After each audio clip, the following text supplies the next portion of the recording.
So we're doing this again, people. Is now Decoding Gen Z 2.0. So I have my special guests. I'm going to ask them to introduce themselves. We even have our special guest, Darren Burchell, in China. How exciting is that? Whoop, whoop. So I'm going to take my seat, and we will start with Coral and go around, and then come to you, Darren. Okay. Well, good morning, Good morning. everybody. I am Coral Wells. I'm the founder of Connect Tech, Technology Training Center and Innovation Hub that we have here, and I really appreciate you all being here. I'm happy to talk to you more about what we do here, but we teach the kids coding from the age of 6, 7, all the way through to about 15, 16 right now here, and then we also go and do coding and tech training with other organizations for our young adults is what I'd like to call them, as well as some of the older adults who might need some help in reskilling and upskilling themselves. But our main focus is teaching our kids coding and tech and getting into this awesome field and hit the ground running. Good morning. My name is Mark Clark. I'm a member of the Bermuda Police Service with particular interest in child online protection, internet safety. My current focus is child safeguarding, vulnerable persons, as well as I'm the DI in charge of that area. Been part of the internet from 2003 with Coral. Wow. And we brought legislation into Bermuda in 2007 that further protected in the online environment. Maintains my focus.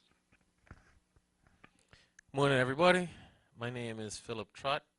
I am the acting education officer for ICT for all the schools. Yeah. I get too excited. My basically part of my job description is the two parts that I've identified so far is to revamp how technology is taught in the schools, which includes possibly revising the curriculum from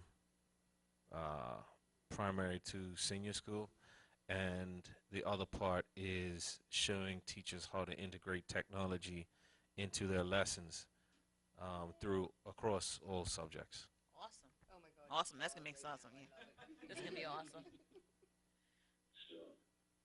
Mr. Burchell.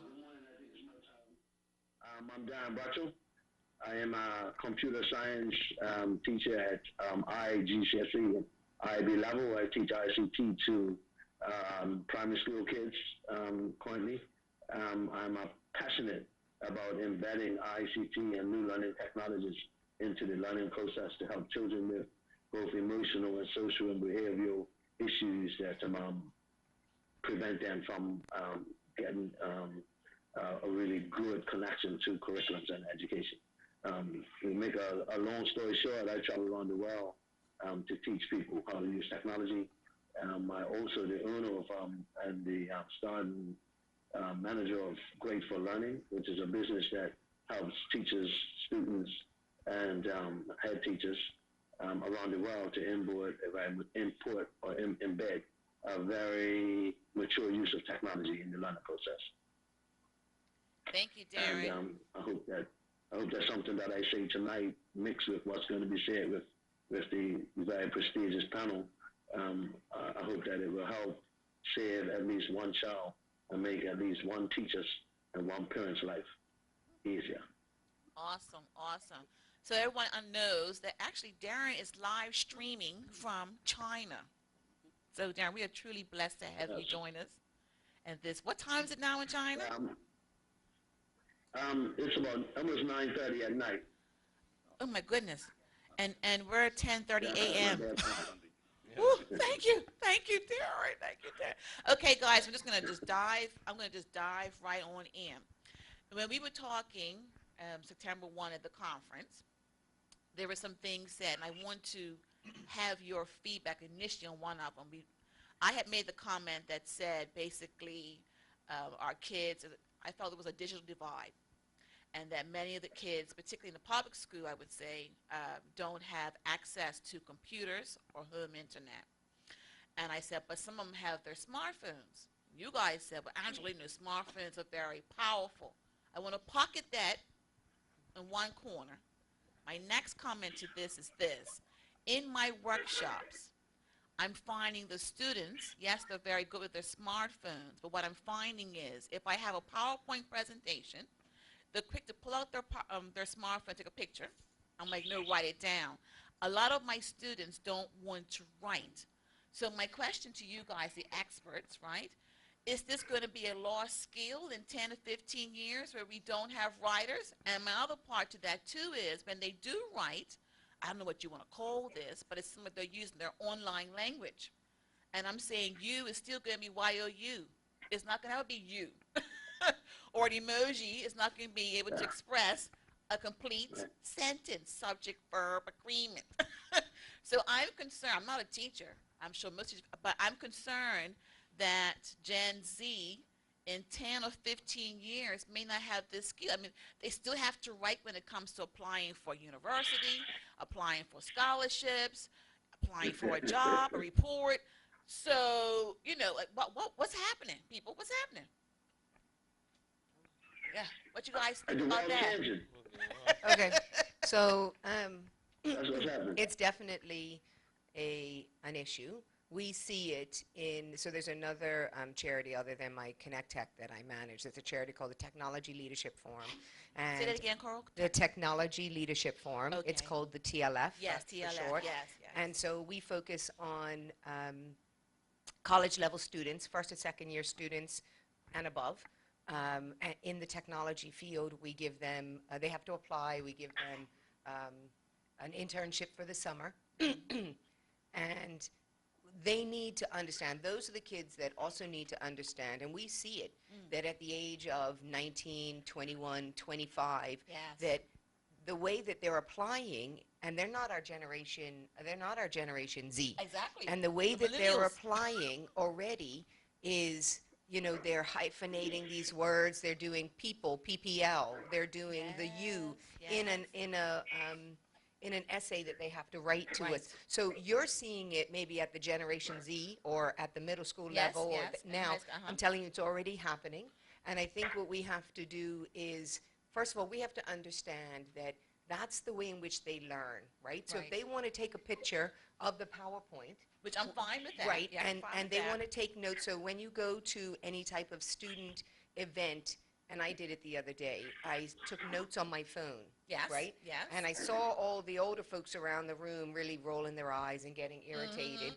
And I had to let them know I'm taking notes. I'm not WhatsApping. I'm not on Facebook. I'm not on Instagram. Same discussion my aunt who's 77. Right. Even in Bible study, That's same right. thing. Right. So that's the way in which the world. Yes. That's the way in which the world is going. So I think we just need to sort of educate these kids on it's okay to take notes on your phone, take a screenshot of everything, but also you are going to have to learn and continue to learn that the business world and in your further education, you are going to have to learn. You have Yes. to write. You have to. So I think it's a not a gray area, but a mix Right. of Learning when to Yeah. make that switch. that's right. Not when to make the switch, learning that you have to learn them both at the same time. So we're okay with that might be your study habit. And Right. obviously, this is my opinion. I'm sure everybody else is going to have one. Yeah. So your study habits are your One second, study Darren. habits, right? Yeah. And then just when you go into the professional world and the things that you have to apply for, that you have to learn that you have to write. That's what I mean by the switch. Yeah. The same way, and I just explained that. One second, Darren. When we were writing, those of us, you know, back in the day, and then computers came on the scene, we used to write our essays first. But then we got to the computers, like, okay, how can I type while I'm thinking? You know, that was a transition. I remember that very clearly in college. So it's the same thing for this generation, millennials and Gen Z, is that, okay, depending on the audience, what I'm working on, I may have to make that switch mentally. Right. Yeah, that's all I want to say. Darren? Can I tell you two stories? Yes, please To do. deal with this. I was in Brazil, working in Brazil. I was in the senior leader responsible for embedding technology. And I remember I was doing a lecture to some children who had just finished their IGCSE and they were going into IB. And so I went in to teach them how to create their documents and how to reference and to format a Word document. And I said to them, I showed them my CV, because in my CV, it actually has links on it to a couple of videos of me doing presentations and to different things. And I said to them, I want you all to create a learning log, rather use Google Sites, or if you use Wix, or if you use a blog, and I want you to keep track of your journey. Okay, let's fast forward. Just the other day, when I was on my way from Brazil to China, I walked to first class because the students wouldn't let me stay there. So when I got to the business class, I heard this guy call me, and it was Max. Max was a very low-level child in our school. Tell you a story about Max, right? When Max did his interview for admission, and I remember the deputy head said to him, we do drummer, Max just stopped and said, to be or not to be, just like that, right? That's Max's character. He wasn't very bright. I saw Max, and I was talking to him. I said, Max, where you going? He's up in business class and rich. He said, I'm going to California. I said, what you doing in California? He said, Mr. Macho, I'm in university. I said, you got a university? How you do that? And he told me he got like 28 or 29 points at IB, which is not very good if you understand IB. Most of the schools won 32 to 35. And he said, Mr. Macho, I did that thing you told me, and when I applied, I sent them a link to my London blog, and they gave me a provisional acceptance because of that. I've heard from 3 of my past students that did the exact same thing, and it helped them with their applications. In my niece's last year at Acadia University, she now works downtown in Bermuda in one of those exam companies. She didn't go to school the last year and a half. She did most of her courses online. She just went to her finance degree subjects to the classes. Universities are training. I have learned so much doing MOOCs online and getting credits for universities and whatnot online. The way universities are functioning is changing. And that is why our children are not going to need to write. I'm going to be honest with you. Right now, teachers take the children to the computer lab. Okay, kids, let's go to the computer lab. In about 20 years' time, they're going to be taking children to the pencil lab because it's all going to come back around. It's going to go a different way. Writing's going to go away for a long time. It's not going to be a real necessity. And then that's going to come in 20, 30 years. You know what I mean? I think the pencil lab is going to be what is this? You know what I mean? So it's going to go full circle, and the way education is going, what's important, and I'm so glad that Mr. Trotsky, and he'll know that, and I know he'll be telling his teachers this, that is the pedagogy that has to change, the way we teach children in this age. Yes. 1 second. Yeah. Question. We have a question. Nowadays, we see that you can speak into an app, Yes. and the app can actually write for you Yes. and autocorrect for you Yes. and auto spell for you. So I'm listening to in reference to application forms and the way that I see it, that technology is going. Say, for instance, I have to go in government to do a application form, and I have to send it back to you via whether it's going to be fax or whatnot. If I can take that application form and somebody's formed a formula to say that I can speak what I want to fill out those lines, why do I need to learn how to write if my thoughts can get quicker to the computer versus then when I start to write, okay, did I put the comma in the right place? Did I spell the word right? Whereas when I'm speaking it, I have autocorrection. I have something that's already going to say, well, you should have put a comma here because the grammar needs to feel this way. So I'm trying to understand if this is where technology is going. I see where our children still need to learn how to read and write, but the way technology is going it's kind of difficult for them. So let me go Okay. backwards to come forwards Yes. to become here and now. So when I was in primary school, we had to learn abbreviations. We had to know what the abbreviations meant. Yes. Now we actually have kids who learn the abbreviations and want us to understand what they mean. Yeah. And I think that whilst we're focusing on Generation Z, we still have to focus on the generation now. and how does both of them commingle. So I disagree to say that we can talk into something. I have seen technology evolve from a non-electric typewriter in the job to computers. It's now going to AI. Not completely trustworthy of AI, not completely trustworthy of cloud storage, because there's accessibility to people and technology that we have no control of. We have an issue today that people tend to ignore is information overload and information accuracy. That's going to be the problem that I think we're going to face with Generation Z, is that they would want us to give them jobs, but they're not speaking our language, and they want us to speak their language. And we're going to cross that divide. Phil? Okay. I have a couple thoughts. The first one, I want to just talk about when you mentioned that you give presentations to students and they take pictures. Yeah. That's not a Gen Z thing. That's That's all people. of us. That's a Yes. people who have smartphones, Yes, things, exactly. Absolutely. and tablets and everything, right? Absolutely. So But I was But- saying as far as the note-taking part. right, of the but writing. but that's taking notes. And the But way I and- see it, yeah. that's taking notes. And that's like saying, oh, you can't. Okay, my way of taking notes is to write shorthand. Oh, you can't do that. You gotta spell the word out. That's just like if we tell them, that's the equivalent of telling them they have to write in Yeah, but full there's also sentences. research that shows if muscle memory, right? And so I'm saying to them, if you're writing it down, Right, chances are you remember what you said when it comes to a test or something like that. right. But again, that's true, and I agree with that. Mhm. But here's the funny thing: when people say, like you saying that, if I say that in a class, parents come to me and say, "Well, my child learns different." Oh, absolutely. Right? Absolutely. Yeah. So we can't- accommodations are there. we I can't get say that. That a child has to do this or somebody has to do that.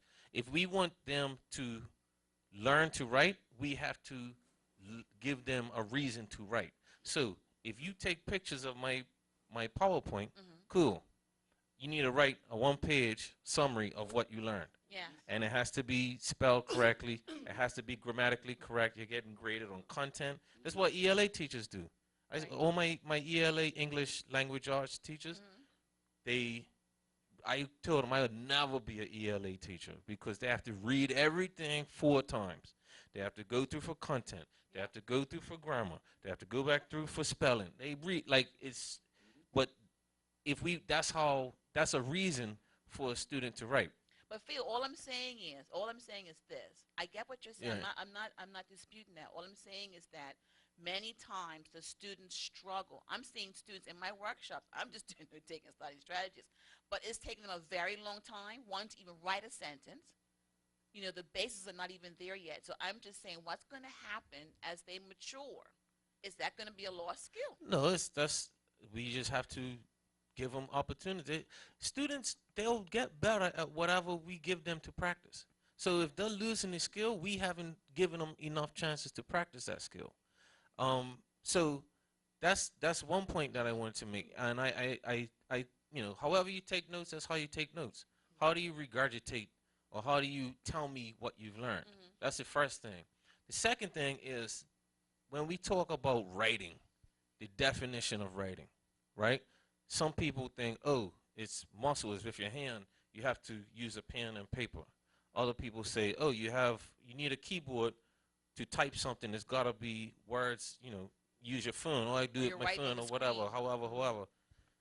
How many books has Stephen Hawking written with his eyeball? So it's not about the writing. It's about getting your thoughts and communicating your thoughts. So however you want to speak into your computer, if you speak in incoherent sentences, the computer will write incoherent sentences. It's nothing to do with the technology. 1 second, Phil. 1 second. I see Darren is just jumping. Hold on 1 second. But I'm about to finish. Okay. It's nothing to do with the technology. It's how you get your thoughts from pen to paper. So to Jason's question, if he has a form in his, let's say, this is how I see it happening. You have an application form. The organization presenting the form has to, the form, you can't write what the form doesn't ask you to write. So there's fields in there, Right. right? The way these apps work, or these services work, where you can talk into stuff, all you're saying is, if it says name, you say Jason Smith and put it in there, right? Tab, because the tab button is going to take you to the next field. So tab, it goes to the next one. Then you say, maybe it's first name, last name, say your last name. You go tab, date of birth, you say your date of birth. You're still writing, right? So you still have to have the mental capacity to, when it comes to tell us about your background or whatever. So You need to be able to say, I was born in such and such. I grew up in such and such. I went to this school. My background is such and such. I have degree. You have to be able, like the writing is still getting your thoughts from here to whatever device. So if you can't do that, I don't care what technology you put in front of you, it's not going to make a difference. We have to teach the children however they want to do it, however they want to do it, they need to be able to coherently get their thoughts from here to here. Yeah. I'm not throwing out the baby with the, I'm not saying we don't need pens and because iPads got a pencil now, right? So they still need to, I'm not throwing that out. But what I'm saying is, it's about content creation. That's where everything is going. And like, why do we have to write? Because where do you go on the internet? I actually don't like watching YouTube for everything, because I read faster than the video goes. So sometimes I want a little article to read. Somebody had to write it, whether it was with the eyeball, or whether they spoke it, or whether they read it out and scanned it, right? So it's about teaching them how to get the thoughts from here to here. And as much as I'm for technology, whatever process you're using has to transcend and go through whatever technology you're using. So I'll be real quick, I promise. It's okay. Let me take it one step further. And everything that he said is absolutely correct. But guess who writes? Guess who develops those applications? And guess what you need to be able to develop some of those applications? You need to be able to communicate and create and write and plan what those applications look like, right? So when you sit down and say, there's an app that I can speak into that's going to say, please go find me my mocha today, and where's the best place to find my mocha, you have to write that application, right? And yes, it's not all going to be written, but you still have to be able to explain all of that. So I think, I agree that I think it's a little bit of both, but I think I want us to understand that all these apps that we're using, somebody has to build them, right? And in order for them to build them, they need to be able to also communicate and draft and write what they are actually planning to build, right? Because everybody that you, in the next, 2 to 15, 20 years, they're not all going to be our Generation Z people. You're going to have a variety of different people that you deal with, and you're going to have to work with all these different types of people, and be able to express your thoughts and your ideas to them. So we have to make sure that our kids coming up can do all avenues. Just one other thing, the other thing that you'll start to see, and I've already started to see it, is when our kids start to apply for scholarships, when they start to apply for jobs, one of the things that they're starting, just like Darren said, one of the things that they're starting to ask for is not just your application. They're asking for, please upload or send us the link to your GitHub account, or please, which is basically just a It's like a location, repository. a server where you hold all of your any sort of project, your profile, that's what they want to see, right? Some of them, in some of the scholarships recently. Is this for tech fields? No, mostly for tech fields. Okay, But you're going to okay. see it across the board, because the other thing that's starting to happen with the scholarships now is it's not about you just doing an essay. Can you please create a video as to what your life is like and why we should be giving you this scholarship? So it's not just about your application and your essay as to why. They want you to, and Terrence sitting there shaking his head, they agreeing with me. They want to start to bring any type of student. And so this wasn't a tech scholarship. This was a basic business or reinsurance scholarship, Wow. right? So they had to create a video as to, you know, whether it was a themed video, whether it was about me and what I did and why I should be doing this, right? Or why I should be given this scholarship. Right. So all of our kids are going to need to know not just the written aspect, but now the tech aspect as well. And I think on my standpoint, real quick, Mark, on my standpoint, because I have my parents here, the note-taking part of it, as far as organizing their thoughts, that is definitely going to be a skill. So it may not just be writing it down, but having that flow of how am I going to communicate, you know, where I'm going to start, where I'm going to take it, and where I'm going to end it. And I think that's something many of our students, I'm finding, again, in my workshops, are struggling with. So that's good to know. So to summarize what everybody is saying, is But Darren hasn't said anything yet, right? Darren's Darren going to have in. his turn. Is that without a proper foundation, we're going to have an ID10T error all the time. So if you cannot communicate your thoughts and put it in a perspective in which someone else can understand, whether it be paper, whether it be Electronic, whether it be electronic, it has to be communicated with a foundation that people could understand. Yes. Otherwise, you will always have an ID10T error. And if you just look at the abbreviations of it, it's idiot. And everything has to be idiot-proof in this generation. Education foundation has to be. It has to survive that test. And what I'm finding is that some people are making excuses for laziness in Generation Z. Yes, and millennials. If you can actually pronounce PPL, you can actually spell people. Yes.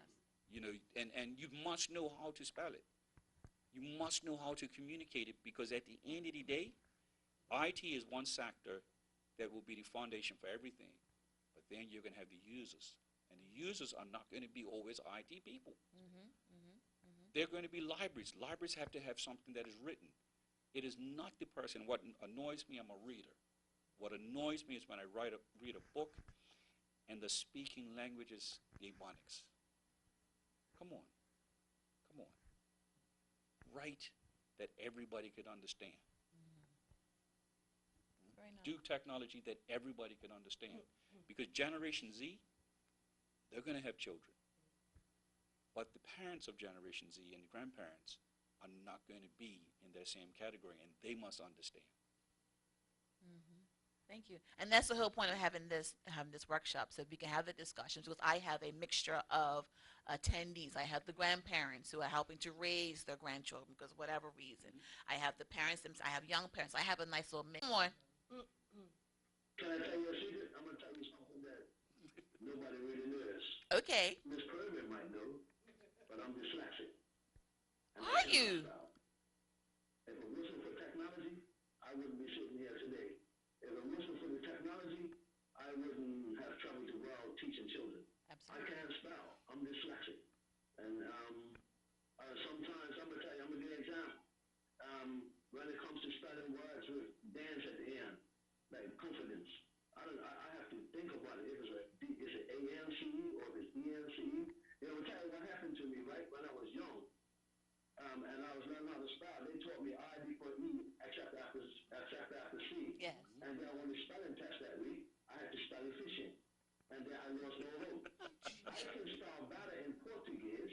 Seriously, I can spell better in Portuguese because I lived in Brazil for years. Because I learned how to say the letters phonetically. I never learned that when I was a child in Bermuda. I just want to play football and cricket.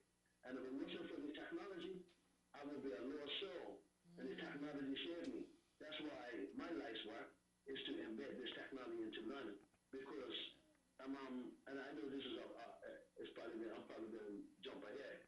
Because technology, let me tell you how they differentiated me as a hunting green in 1977, 78. When I was in Standard 2, you know what they did to me?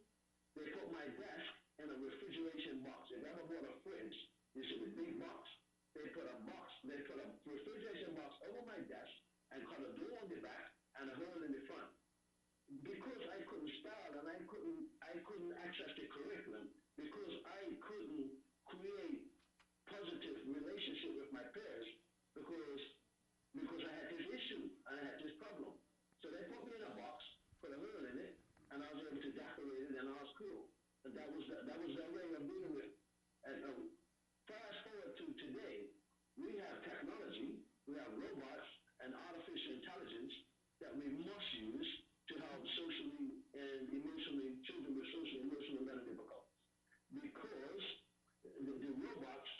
and the AI allow children with disabilities to form positive relationships.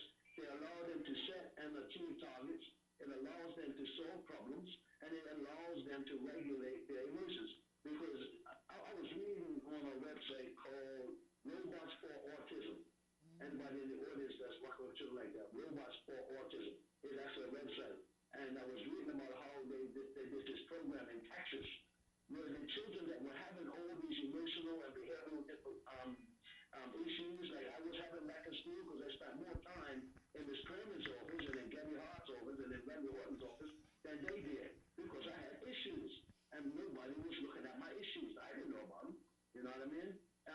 They found out that the children, the robots allow the children to interact, to formulate ideas. The robots, they don't have that emotion that teachers have when they have to repeat themselves and repeat themselves and repeat themselves and repeat themselves the same thing over and over.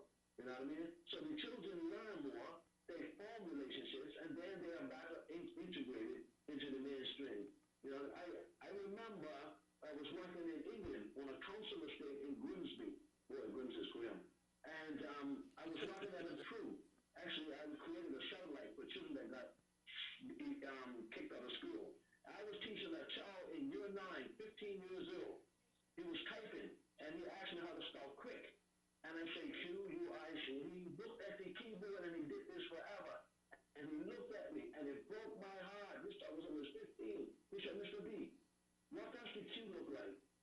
And that's when I said, this stuff's got to change if we're going to save a big portion of the children. And we all know the issues we're having in Bermuda with a large population of our young people. You know why? It's because a lot of them have the same problem I have. That's why they're out in the street shooting and killing. That's why in the street selling what they're selling me for $2,000 a day. That's why. Because we don't have stuff in place to teach them. And all I want to say is the technology is what will save them. You know, I disagree. You had me, you had me, and Darren and I, we knew each other. I was never taught that dyslexia was a disability. It was a learning challenge. And I've known you forever. I think we might have teased each other with using that word as the way we tease each other. But there are so many world leaders who are dyslexic. They just learn differently. Now, jumping forward too, so I'm being dismissive of you saying that you had a disability. You just learned different. Because nothing could, when you spoke, nobody could say anything. Not everybody can spell. I had a guy in school who couldn't spell cat if you told him the first 2 letters were C and the A. But he had challenges that was far outweighed what education was actually able to prepare to deal with. The issue that I'm going to say to you today that we face with our young people is far-reaching than just educational opportunities. It could be missed opportunities. It could be stuff that happens in the home. It could be stuff that happens in their social circles and environmental circles. Why I can speak like that? Because you know the job that I've done. You know that I've been on that front line for well over 37 years now. Well, coming up to my 37th year. I've seen the changes. I've seen this functionality. And how does it translate to technology of today and technology of tomorrow? I agree that many of them, because I remember several years ago where the panel at the child board had said to me, give me your top 10 troublemakers, the ones you think we could save. And I gave it to him. And one of the guys, he's troubled today, but he's no dummy. Many of them are no dummies. It's not because they didn't have the opportunity. It's because they chose the path that they chose. There's one gentleman out there, and I use the term loosely, he is a fully qualified mechanical engineer. Fully qualified, but he likes the street. Wow. And so we can only save the ones that want to be saved, or they have the burning bear theory that they have to move away from where they are. And the irony of it is putting my head on for a moment, it's less than 0.5% of the population that causes the disruption. And they still have access to technology, and trust me, they still use it to their advantage. But bringing it back home, Generation Z is an important generation because they are going to have to compete with AI. When we start letting machines think for themselves, when does the machines actually cause us to be a threat? They're the ones that got to control the machines. They're the ones that are got to hold the gate. They're got to be the gatekeepers for us. Because what about when the machines say they don't really need us no more? Okay, I'm gonna hold that right there. Woo! Hold on, Darren. Hold on, Darren. Some of you come, Angela. I don't get this child. He's, he's on his phone, and I'm saying, but you're studying. You're not studying. He's got his books open. He's got this gaming going on. He's on his phone, but he's not studying. And I'm saying to the parents, but he's getting the grades, and back off. It's okay. So we have the experts here, guys. So please jump in if you have any comments or questions. This is the time to ask them. Okay, Darren, we'll let you say something. I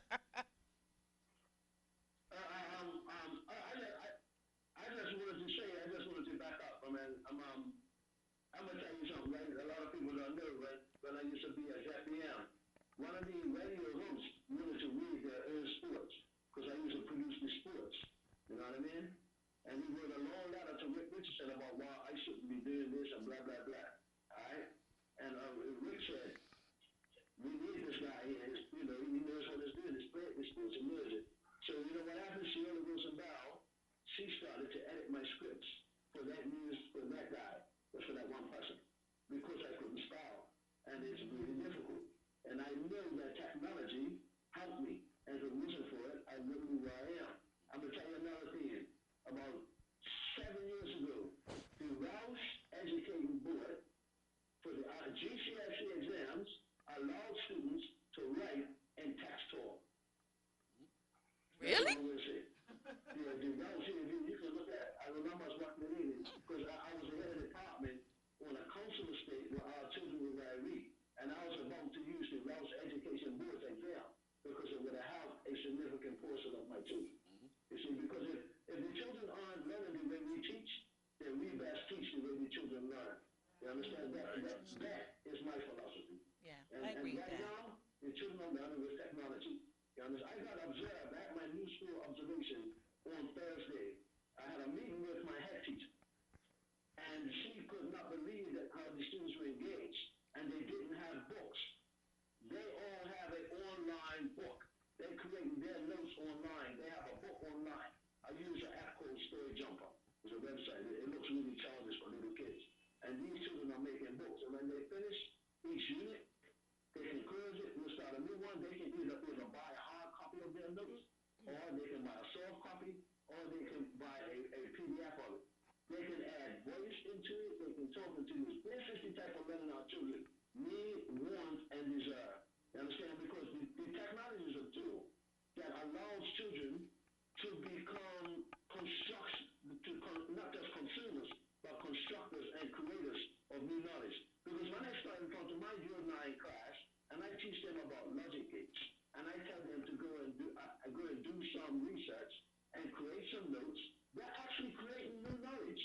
And I want them to share that knowledge with the world. You know what I mean? And I want to say something else, right? Please. Technology, just for the sake of technology, is not what I'm talking about. And I want to encourage any teacher that's hearing my voice, or any learning engineer, because I don't call them teachers, I call them learning engineers. Become familiar with something called the SMART model. Okay, it's from substituting what you use with technology to reinventing the learning. It's called the SMART model. If you haven't used it, you don't know about it, look it out and go find out, and use that as you embed technology in your learning. I know training is a word. I know you guys know about the SMART model. If you use that, that will help you revolutionize learning using technology, as opposed to just write it in a Word document. Instead of just a Word document, why not take it further and use a hyper document where you're writing something, a document, and put links in it and sending people to different places, to videos and whatnot, writing your document. And then you get that into a blog, and then you get that into using Skype and different platforms like we're using now, so that children can talk to people from around the world and share their learning. That's what's the important part of it. That's what I mean about the pedagogy has to change. Okay. Okay. You have a question or comment? Believe in the back. Yeah, I just want to check one, two, one, two. Hey, good morning, Darren. Elmore here. Morning, sir. Beloved brother. And good morning. Hey, what's up, bro? During my time when I went to university, in college, basically, University Mass, Black Mass Project, I was there in the 80s. That was the turning side of the computer. Commodore 64 was now coming out of a game perspective into an actual application professional perspective, right? And so I'm an 80s school. I finished in 84. I went to school with a bunch of people that didn't go home from Woodstock. They were my profs, right? That's what we called them at the time, right? And professors. And these people, I was trying to figure it out because I was just, Massachusetts, Adirondacks, you come all the way down. Woodstock is right over the hill, okay? So I didn't quite figure this out until, I'm in my sociology and my psychology classes. And we're talking in riddles, you learn all these formulas. And so at the end, one of the classes that really stumped me was my sociology class, right? Sociology, civilization, all that sort of stuff. And I could not for the life of me write this paper for my final. And the professor, he sort of said, you're having problems with this, right? I see some concept, but you're having problems. You know what he let me do? Walk into the room and speak my final. Now that was in 1984, right? These guys were allowing that to happen. And why that I'm saying this is because the conversations I believe that we're even having here in this room in somehow are applying to black children. Because what I see in the white institutions, first of all, they got 1, 2, and 3 chances on how the children actually take a stab at it. So it's like taking a test. You know what? You can retake that, right? That's the thing. Okay, try it this way, right? So they are already coming. They have already been obliging, right? The various ways that their children need to get by. We've put up, I think, more blocks sticking to, you got to. We've had these certain disciplines, right, that we feel have to be done. You must read like this. You must. No. What they've already done, which is why they have a system that's already in place that's being made for them. So they say, we just got to get you through to that system, right? Because after this learning process, it's the real world and it's work. So they're now jumping to that, which like Darren is, right? BHI has put in the STEM thing. They got a whole science, right? Institution going up, dealing with what? Real world experience. That's basically what they're doing, right? That's what they're saying with STEM. They're saying real world experience is the key. So I'm saying that to say, are we having conversation? I'm asking this question, are we having this conversation based on where we think and how black children are, going to function? Because we all know that there is a difference in when you're sending them into these institutions where it's predominantly white, you're not having the same conversations. That's a question that I'm putting out there. Because to answer the question of color when it comes to Generation Z, I think the internet or electronics or this generation, there's no color when it comes to Generation Z. That is an issue that was behind us for a large extent, but I'm glad you mentioned sociology, and I don't know if I'm going to answer the whole part of your question, but the problem that I have, or the concerns that I have about Generation Z or Generation Internet is the content. Remember I said about foundation and ID, TNT, it's the content. What are we allowing our children to access? How are we allowing it? Earlier, before we started, Phil says that he doesn't like to watch YouTube for content because he can read further than. Well, I don't like going to YouTube because of the conspiracy theories that are allowed on there, because it's just foolishness. And I have a couple of friends who actually look at it and say, that's the real education. Tesla was getting ready to to interpret the pyramids, and I tell them, hey, get off the weed, like, stop it, like stop it, and it's probably going to get angry with me for outing them, because those who know who I'm talking about. But there's so many people out there that think that the internet is the only educational institution, and because it's on there, it must be right. So what I say about foundation, Generation Z, hopefully that institutions in Bermuda, outside of Bermuda, start teaching the truth. Not their version of the truth. I don't want to hear that Christopher Columbus discovered America any longer. It should not be on any test. I don't want to hear that one day Bermuda has discovered Bermuda any longer.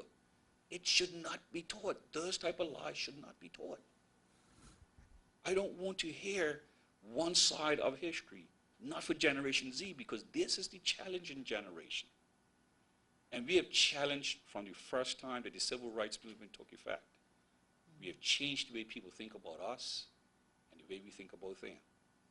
And that's what, for me, should be the takeaway for Generation Z, is what are we teaching and what content are we going to allow to be on that foundation?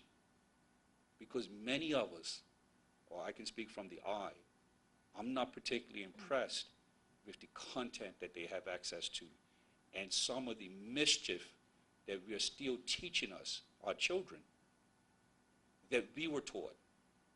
I'm not content with people still saying, for Bermuda, that we don't have a culture.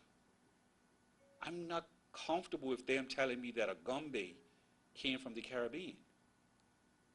I'm not comfortable with so many things that we teach our kids that I was taught that 50 years later is still being taught. And that goes across all the color lines. 1 second, Mark. Bill? So I actually really like YouTube. The reason I said what I said before is because when I'm trying to, so I do, my background is graphic design. Yes. I have a degree and everything.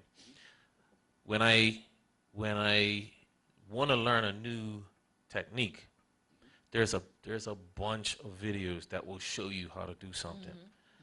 The videos go too slow for me, and so I prefer to read step by step. Do this, do this, do this, do this. Okay. Right? But my favorite, I very rarely watch live TV. I watch Netflix and I watch YouTube. And I will watch YouTube. I think I watched YouTube. I had foot surgery yesterday, right? So I was in bed pretty much all day. I probably watched 6 hours of YouTube. And it's, when I hear people say, oh, I don't go on Facebook because it's all this nonsense on Facebook. Okay, I don't watch TV because late night on HBO they show softcore porn. And don't that sound dumb? What channels are you watching? Yeah. It's not about YouTube. It's the channels you are watching. Right. I don't like Twitter because all people, I don't need to go in there and people talk about what they ate and da-da-da. Then don't follow them. Exactly. I'm on Twitter all the time. You know what I watch? News, education, people tweeting about education. If you go to the internet and all you watch is porn, you can't blame the internet. So when people say, I'm one of those people that do believe that YouTube is a valuable education tool, right? And I don't want to put words in Mark's mouth, but what I'm hearing is that we should I think you said earlier, these guys that have been given technology, they're no dumbest, but they just love the streets. But they got technology and they could potentially use it to commit crimes or whatever. My thing is, I have a chainsaw at home. I'm not running up and down the street chopping people up. it's I've been taught how to use the tool. You have people that have billions of dollars. They're using it for good or they can use it for evil. It's not about the technology, it's how they've been taught to use it. And what I think where Darren and I agree is that when it comes to, and it's maybe what Elmo is getting at, is I think when you were talking about the white schools versus black schools or whatever, I think in Bermuda it's more the public schools and the private schools. And the private schools have been given the access that the public schools have not. And when I say access, when I think of technology, I'm thinking access, Yes. right? I agree. You can do a lot more when you can get from point A to B faster and easier. Yeah. That's why people have cars instead of getting buses all the time, right? So the private schools have been given access to technology, but it's how they've been taught to use it. And I agree with all that stuff that you said about Bermuda history and Bermuda culture being taught incorrectly. But you know where I learned a lot of the right stuff? On Facebook. Yeah. And it's not like I grew up learning all this stuff wrong. But I see certain people, what they talk about on Facebook, and I read it and I say, okay, let me look this up. And that's what that's what people have to be taught. It's not so much that everything because we put on the internet is right. The beautiful thing about the internet is that everybody can put something on the internet. The downside of the internet is that anybody can put something on the internet, right? So it's not the internet is, if you had enough money and you had enough equipment, I'm gonna put stuff on TV in the 90s. Everything I want to put on TV was true. Was it? We don't know, right? I'd like to think it was, but that's not to say somebody couldn't disagree with it. But but was it easy? No. He had to get cameras, he had to get equipment, he had to get licenses, he had to get this.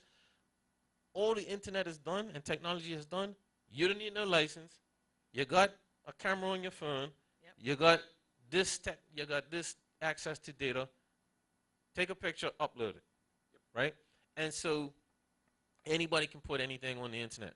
What we need to teach our children, and I only say our children because they're the ones coming up, but we need to teach our adults as well.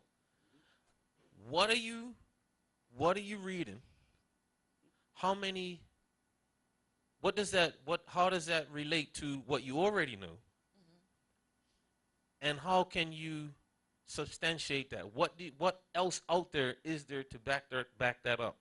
If I see something that says, in 100 years, if we don't do what we're supposed to be doing, Bermuda's going to be underwater. Okay. How many people are saying that? Research. Read up on climate change. Read up on what scientists are saying about the water levels rising. Read up on where the water levels were 100 years ago. Read up on how much the impact of man has influenced climate changing, right? It's not, so when people say, oh, there's, I read this on the internet, I read that on the internet, that's cool, cool, tell me whatever you want. But don't think I'm just going to sit here and say, okay, what you said was true. What you said very might well be true. But we need to teach our students how to research and how to back that up. And so the thing about what I like about the internet is that it levels the playing field and it gives access to those who need access. And one thing I learned real quick as a teacher, and you'd probably learn this real quick as a police officer, you can't save everybody. Nope. Right? As much as you would like to, as much as it breaks your heart when you see people been given chances, that they throw all the chances away. As much times I wanted to, listen, do you know that I'm trying to help you? Some people's not gonna take it. But we have to give everybody the access. We have to give everybody the opportunity. And what's happened in in the private schools is that it's more likely for those who can afford to go to private school to have access at the house, to have home access. It's less like, I'm not saying it's not true, but public school, anybody can go to public school. So it's less likely that they have, and I'm not even talking about phones. It's less likely that they have anything at home. So what we need to do, and this is the fight that I'm having, not fight, but this is my mission in my new job is to emphasize the importance of having home internet. I've been saying that. Oh my goodness, Well, 2 years plus. it all comes back down to money. Well, yeah, yeah. So can I just want to Sure, sort sure. of add And then we to, wrap up to this. Go ahead. I want to add to what Philip said, but then I also want to talk about what Elmore said. Sure. Because I think, and don't get me wrong, I think that there's a huge divide between public and private.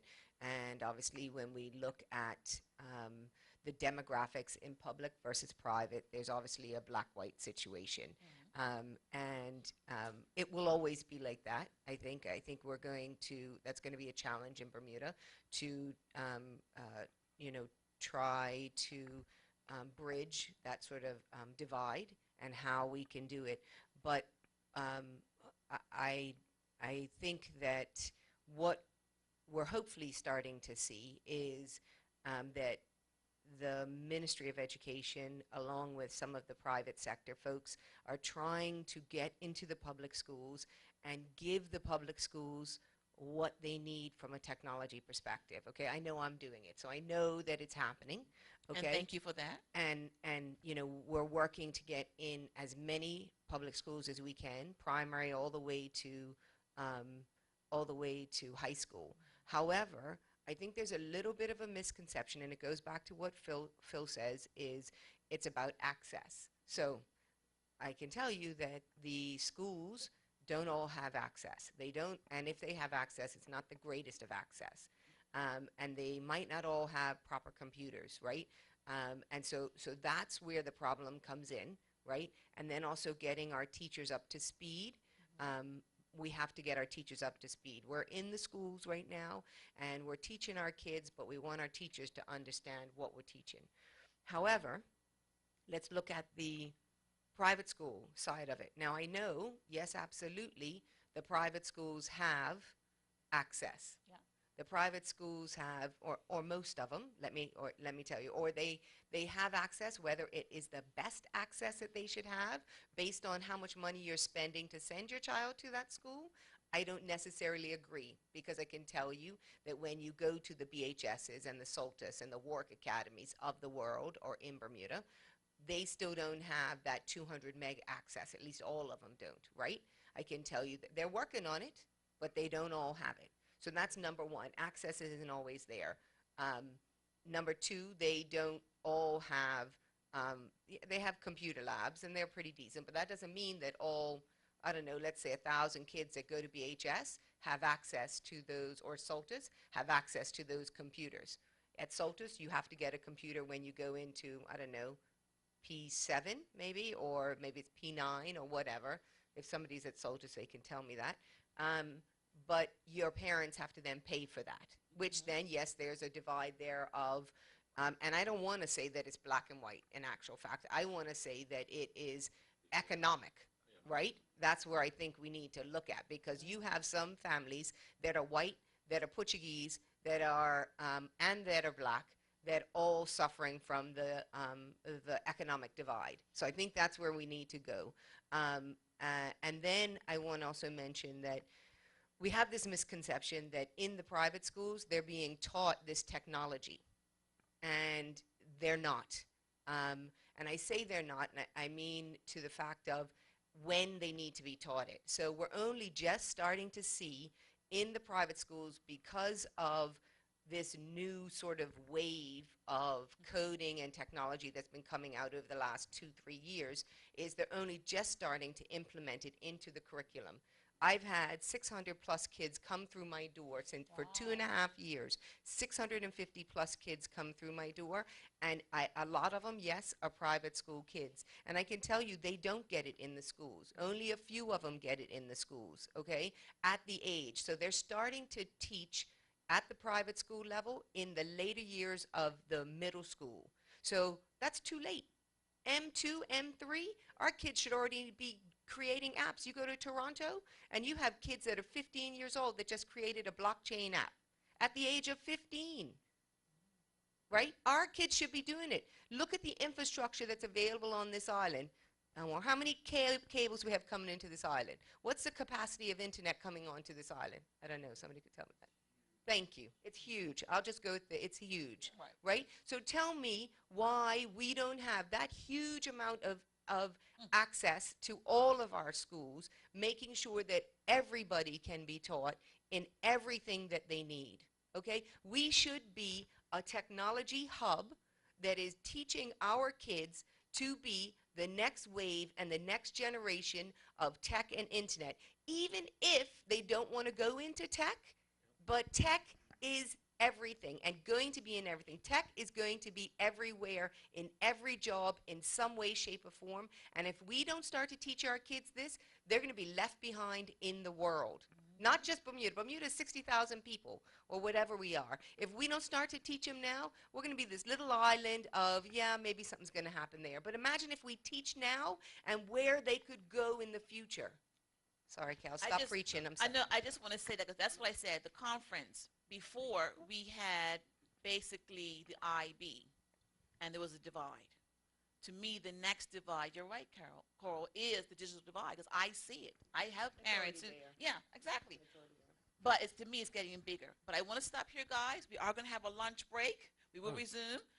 When we come back from that, I do want to touch on, we didn't touch it last time in the conference. I know parents have a concern with this. It's the emotions. I want to switch it up to the gaming or even social media with the teens and all this, you know, they don't like me, whatever, and everything. I want to talk about that because that's definitely something of a concern for parents.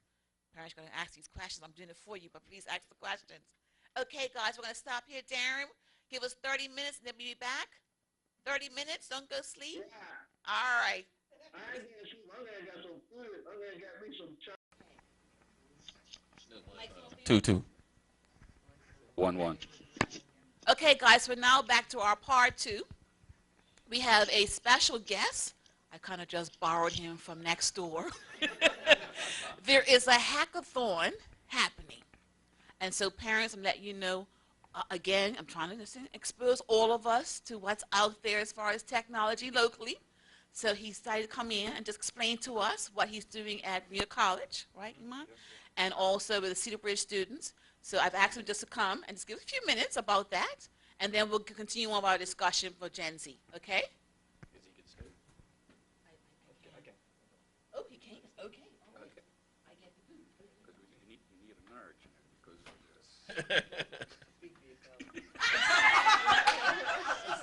she needs help. No, we don't. Trust me, I can carry my own. It should be balanced. Whatever. It doesn't look balanced here to me. I have a problem with this. Hold on a minute. Sorry. How long is it? It's going on until 3 o'clock. I want because I'm gonna stop. Yeah, it's going on until 3 o'clock. I know. Well, And I'm also going to have Cameron, because she's Gen Z, probably jump in and say something, because Darren was like, put her on the panel, put her on the panel. Well, all right. Good afternoon, everyone. Nice to see so many family members that are looking for resources to support our young people. Unbeknownst to many, there are quite a few things happening in the background, and it's excellent for this type of arrangement, this type of gathering, to spread the word and to share and network, because its communication breaks down here so fast. For a small island, it's amazing how we have these pockets, and the word just doesn't get around as fast as it should, as far as I'm concerned, in this day and age. Just real quick, for those that don't know who you are, Yeah, I mean, yeah. Brief bio. Yeah, so No, I was acknowledging you guys first, and definitely for My bad, being my here. bad. And yeah, definitely. Because you're taking time out and coming out here and supporting, thinking of the kids first. So my name's Iman Gibbons. I am a STEM coordinator and instructor at Bermuda College, employed by the Ministry of Education in our Applied Sciences and Technology Dual Enrollment Program. So we have high school students from both Berkeley and Cedar Bridge, our senior high schools, public schools, that have an opportunity to study at Bermuda College and graduate with a degree in, well, a certificate in applied sciences and technology at the same time they graduate with their high school certificate. So we have 50, approximately 50 students, about 48 now. It's a 2-year program where our students are exposed to careers and trades, kind of embracing the old tech philosophy that students get out and just do, right? But we're breaking that myth that it's that practical is non-academic. I mean, even within the program, we have the term academic dual enrollment, which you may be familiar with. A lot of our students are attending the arts and science department of the college. But this is actually our program, the Applied Sciences and Technology, is in the tech hall. And so we have 5 pathways currently in plumbing technology, HVAC technology,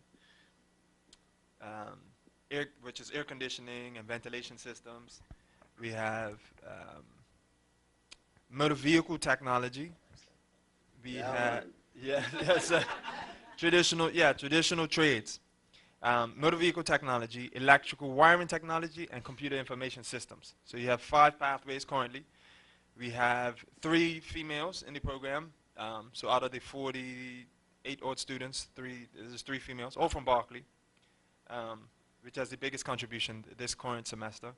So it's a 2-year program, as I was explaining. So they do their S3 and S4 years with us up at Bermuda College full time. They may take 1 or 2 courses at their high schools just to keep them involved and integrated, like social science or our old civics or whatever, to keep abreast of the other affairs that are going on in the high schools. We keep them kind of tied in, but they're taking the rest of the classes at Bermuda College with us. Can I ask a question? What can we do to encourage more of the girls to get involved with that program?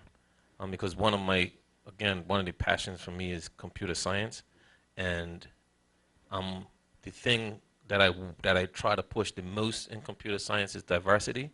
So when I see 80% white males and 20% black boys in there, I have an issue. When I see 95% males of whatever color and 5% females of whatever color, I have a problem. So one thing that I want to try and figure out is how to get more girls into programs like that. And I know Coral's doing a lot. Coral's going to answer this. I can't. It's like look, it's a softball. Right? So just tossing it out there. Well, we accept all. We accept all. Right. And But how do we? And embrace Coral, I it, guess it's to but I you would too. let Coral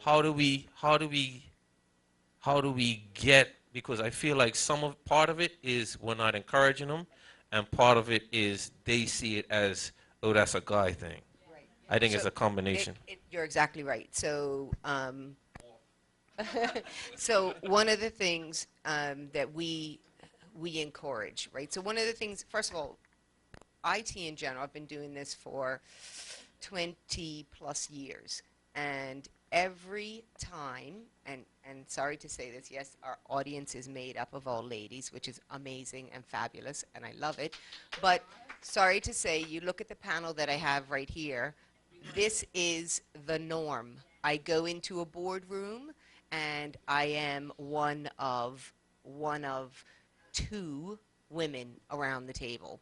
It's changing, but it's changing slow. And not to be rude, but there are many males, black and white, unfortunately, that believe that women should not be around the board table, especially in tech. Okay? And so we need to change that perception. We need to build confidence in our girls. We need to encourage them to know that no matter whether they're male, female, black, white, whatever, that they have the confidence to do what they want to do, even if it's not tech. Okay? So we need to start encouraging them at the young age, right, that if this is something that they love to do, so on a regular basis, the classes that we offer here, we see probably 10% of our classes are girls, if we're lucky. So what I do is when my classes are, the enrollment of my classes, I save spaces for girls. And then I actively go out to the schools, whether it be public or private, it doesn't matter, I want girls. And I actively get girls interested. Next week, I have a camp that's happening here where it's all middle school girls, and we're teaching them how to program drones and hovercrafts. All girls. 15 girls I will have here tomorrow. And it is important that we encourage. I can tell you that it's starting to kick off. It's starting to show that this is what they want to be doing. And so a couple of weeks ago, we did a program for robotics that was all middle school girls, public middle school girls, okay? So, but I go back to, I don't just want it to be public. I want it to be all-inclusive, and I want to make sure that we understand that it's all-inclusive. I just want to say something that I think everything happens for a reason. Okay. Everything happens for a reason, and I wonder if there was a male in your spot, if we would have the foresight to go actively find these girls. So I think No, I agree. I'm sorry. It's hypothetical. It's a hypothetical, and you can't say no, but you can say it's unlikely. Right. And so all I was saying is hold on. Okay, let me finish. I know, but let me. All I'm saying is, Coral, I think everything happens for a reason, and I think you're in the place you are for just that reason. That's all I. Right. So let me give you a little bit of, So when I joined the job, when Moses was still around, less than.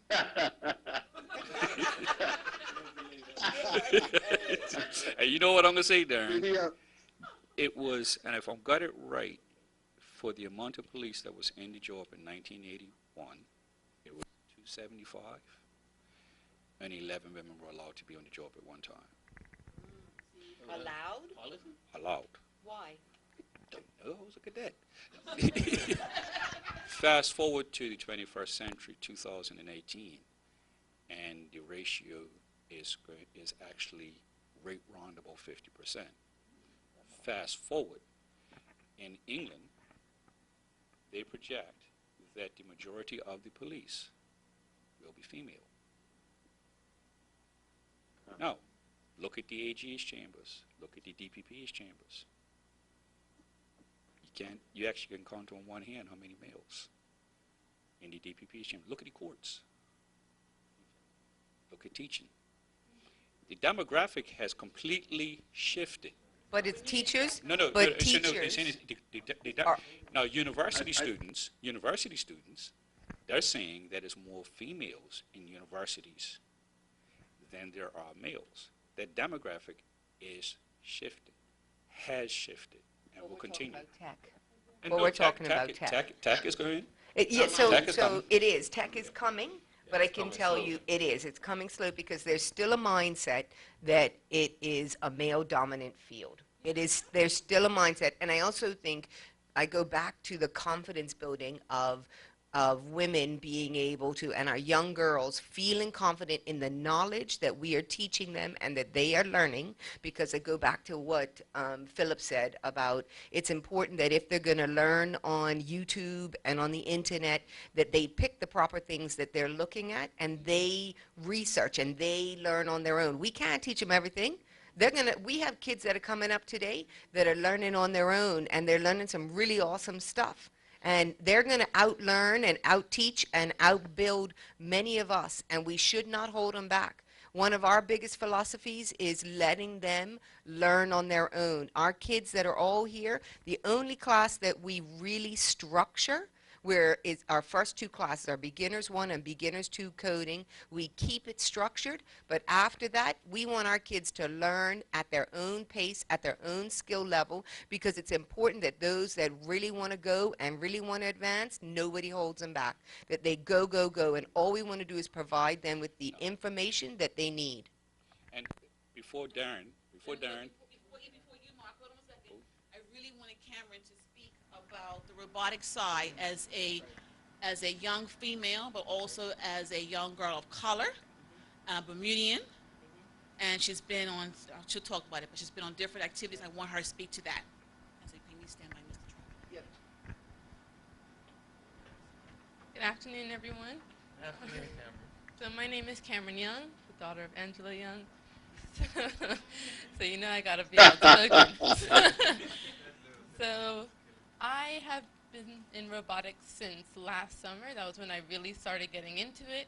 The first time I started was with the first Global Robotics competition. Their whole mission is to just bring in people from different countries, cultures, backgrounds, male, female. It's just an all-around inclusive competition. So for me, robotics has always been a way to just show my skill, like show what I can do, and it's really just a way for me to express myself, kind of like how people do that in art. I think it's the same with robotics. So for me, when I first started at the first competition, the most memorable moment for me was when we were with Team China, because you have alliances. It's this competition, so it's the Red Alliance and the Blue Alliance, and each alliance has 3 different countries. So Team China, we were doing the practice round. It still irks me to this day. And they came over and we put our robot down because we were an all-female team last year. Woohoo! Yes, One of 6, and we came first out of all of those teams. That's because we were the best. Anyway, so Team China, we put our robot down. We're moving it around. They're like, "Oh, is this how your robot works?" And they're like, "Oh, do you know what to do?" And we got there, and they're like, "Okay, typical. They're guys. They're an all-boys team, and they all think like, okay, a team of girls, they're not gonna be able to do anything." So, yeah. So they took the robot, our robot, away from us, and they started to tinker with it and just like break things apart and just take our robot. We were like, "Whoa, whoa, whoa, whoa, whoa, hold up, hold up, hold up. What are you doing?" And they're like, he professional. And I'm like, we've been working for a robot for how long, but we still didn't get that respect from them because we were girls. It wasn't until like we started showing them how it worked, and they were like, "Oh, a girl team has a nice robot?" And we're like, "Yeah, we do." Like, yeah. Well done. So it was one of those I'm things. kind of mad that when they start, I heard about them taking your. Hey, wait a minute. No, Wait. I went off. I pulled an Angela. I went off. Can I add something to that, Cameron? So I That was was the a one that was superstar. like smacking hands, I yelling had at to- people. Oh, sorry, Mr. Bertram, go ahead. First of all, I just want to say that one of the reasons Cameron is good at what she does is because she is so focused. Because I taught her and I know. And she doesn't give up. She don't give up. She has that resilience that we need to be teaching our children because AI and robotics is going to be a massive thing coming. Massive. I'm going to say 2 things. When I have STEM robotics maker academies, right, the girls always do better than the boys. And even in my computer science classes, I often tease the guys because the girls do better than them, man. For some reason, I ain't got it yet. I'm going to find out why. I was in Africa, in Ghana with Quentin Shellock with his ACID Foundation. And the first day, I didn't realize that most of them were girls, because they all with their hair cut low. And I just thought it was all boys, And I was talking to them about the digital divide, and I was talking to them about statistics. And I said, if you have boys, put your hand up. And was only a few of them that hands went up. And I have found that out, that for some reason, girls have something that I got to study it some more to be able to talk on it. But the girls, even when they come to my academies, I have girls teaching boys. how to build the robots and how to do them. There's something about it. And I think what Cole's doing is important. But I think what's even more important is that we primary school teachers educated, taught, and skilled up, because there's more females in the primary schools than males. Anywhere I go, it's like that for some reason.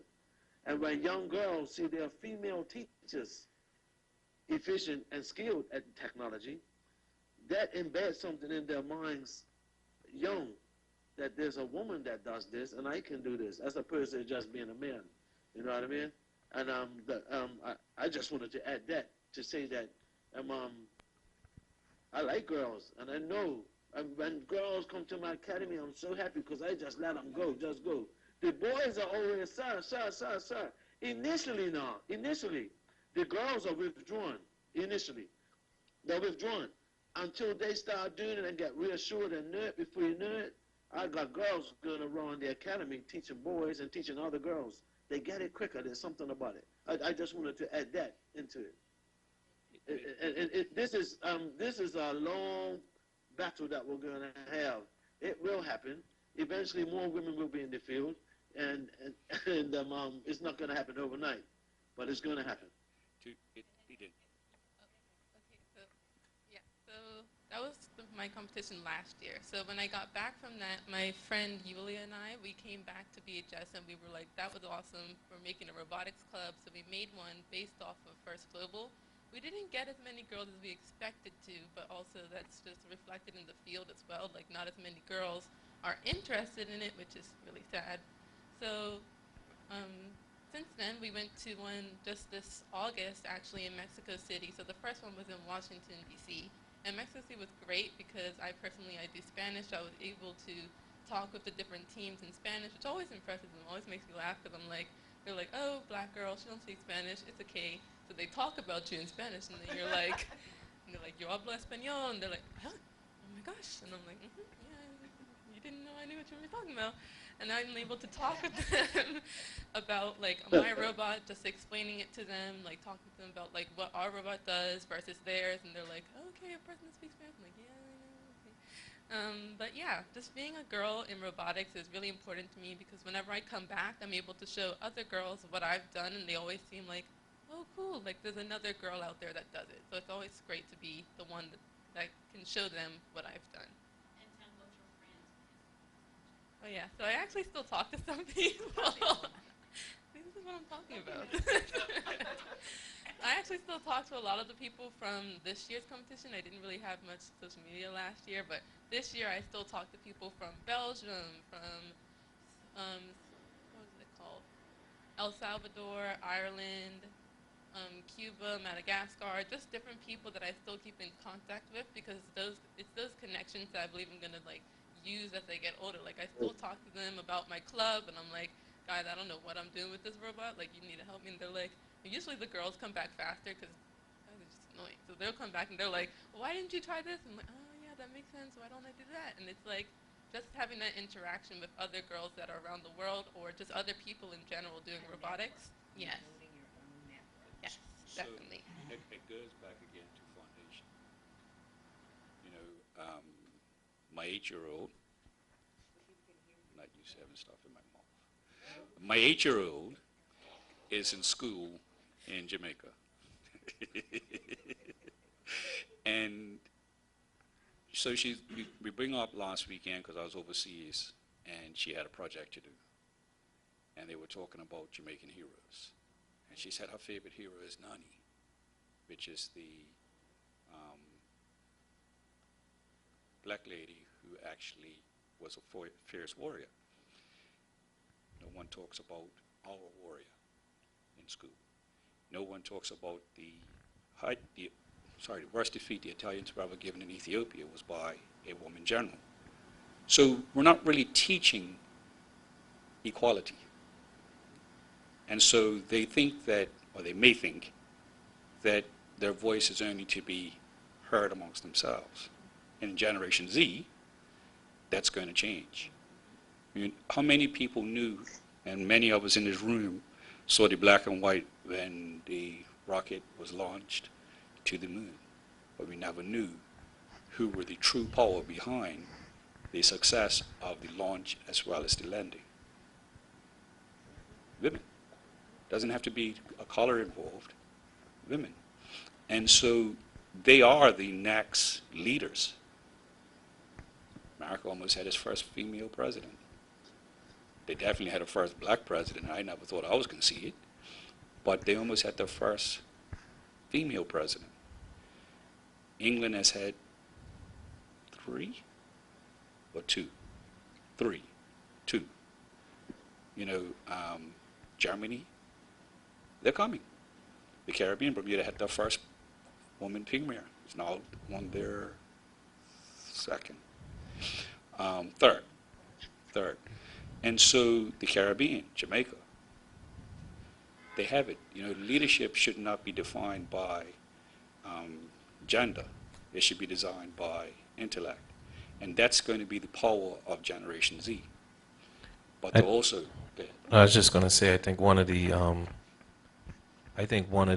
challenges that we have to face, or one of the things that we have to admit to ourselves, is that while there has been a black president and there has been female prime ministers, the climb to get there is a lot more difficult for some than for others, and we have to challenge ourselves to recognize these barriers, right? Because a lot of like for me as a male, there's barriers that I don't see as a female, as a black female, white female, whoever, and there's barriers that you guys might not see. But when somebody speaks up and says, hey, there's that barrier there, we can't discount them and say, oh, yeah, just imagining it, right? And that's my whole thing is, that's what annoys me is when somebody says something hurts, somebody else says, oh, it's in your head. It's not, right? And that's everybody's perception is reality. So when we have to start recognizing and listening to people when they say there's an obstruction here, we need to get together and move it. We have to listen to these people, and even if we don't see the obstruction, we have to recognize that to them it's an obstruction. So I'm fully for, like, it's great to have a black president. It's great to have female prime ministers and premiers and so forth. There need to be more people fighting for these positions across genders, across colors, and everything. We have to recognize that the path for some is going to be easier than the path for others. We're not going to be surprised if we see another white president or old white man president in charge of the United States. We're not going to be surprised. But if we see a 40-year-old first generation from Colombia, born in America, become president, that's going to blow our minds. And that shouldn't blow our minds. Not where we are now. Not in 2018. That type of stuff shouldn't surprise us. So, Philip, let me, one of the things that we're doing here is to help. One of the questions you asked was, how do we get our girls, or even minority, because one of the things that we also are seeing, and I think we've had the chat about young black males and putting together programs for young black males and getting them involved. So we're starting to create a sort of a database for our folks here. So I go out to the middle schools and the primary schools. The high schools are a little bit more difficult right now, but the primary schools and the middle schools, and we're doing a girls program. And so obviously our programs can only, right now, we take between 15 and 20 kids per class because we like to keep it small so we can give them the attention. So the kids, so we can't meet the needs of all of them right now. So what we do is we take everyone's name who's interested. You know, we figure, you know, the first 15 who registered, we take them. But we now have a list of, okay, 25 or 50. So we know these girls, and we track them. So we have statistics. So these 15 girls did the first class. Well, guess what? The next 15 girls get to do the next class, right? So we're now building this database of all the girls that are interested, right? So that's what's really important. I have a really good relationship with most of the middle schools, and the teachers know that this is what we're doing, and reach out to Coral when there's something going on, or Coral reaches out to them when something's going on. So that's just to ease your heart a little bit. I know you guys are trying to do it as well in Ministry of Education, but know that we're making sure that we're, especially from the girls' perspective, because of where I sit and where I've been, and how difficult it is to sit in that either boardroom or just even a meeting, and you're the only woman around the table. I can tell you, and as you can probably tell, I speak up. People don't like what I say all the time. I don't care. I work for myself. I'm the one that's going to get burnt. I speak for myself, right? And I'm gonna say, when I sit around the table, and I did this, I sit on the Bermuda First Technology Committee, and I sat around the table one day, and there's like 19 of us, and I'm looking, and I'm the only woman. And so as we're in the meeting, I say, how come it's just me? You're telling me you couldn't find any other women? So for next time, can you please invite some other women?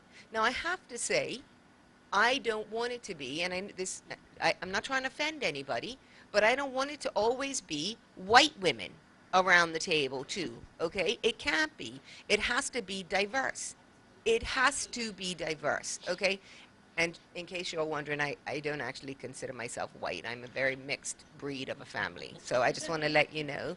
But it You can't spend just enough be. time around me, you figure that out for yourself. It can't be. And so not only do we have to make sure and I'm talking strictly tech, not only do we have to make sure that the doors are open for women, but it has to be open for our black women as well, and to make sure that they're getting the opportunities. And I think that's really important. And I'm doing all that I can to encourage and get them access to what they need as much as I can. And yes, we're doing it we do see that the young black men also need encouragement and activities as well. So we're working with them. Like Philip reached out to me the other day about, I'm going to mess this up, Alpha Phi Alpha. Oh, see? And trying to do some programs around that. So we're trying to do both aspects of it. Thank you, And- thank you. And so, just Real- a little real segue, quick. just a little segue into Okay. what my area of specialty is.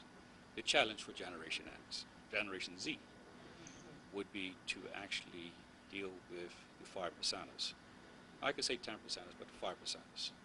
We just have to look at what one of the bravest persons that I recently know, and I don't know her personally, I've read a lot about her, is Ford, and what she had to face in the hearings of the U.S. Congress. Kavanaugh. I wasn't going to call his name. But when I say the 5%ers, what I mean by that is how they perceive where women should be in the pecking order. And Generation Z they're going to make hay with all those lines. You see, it's going to be blended.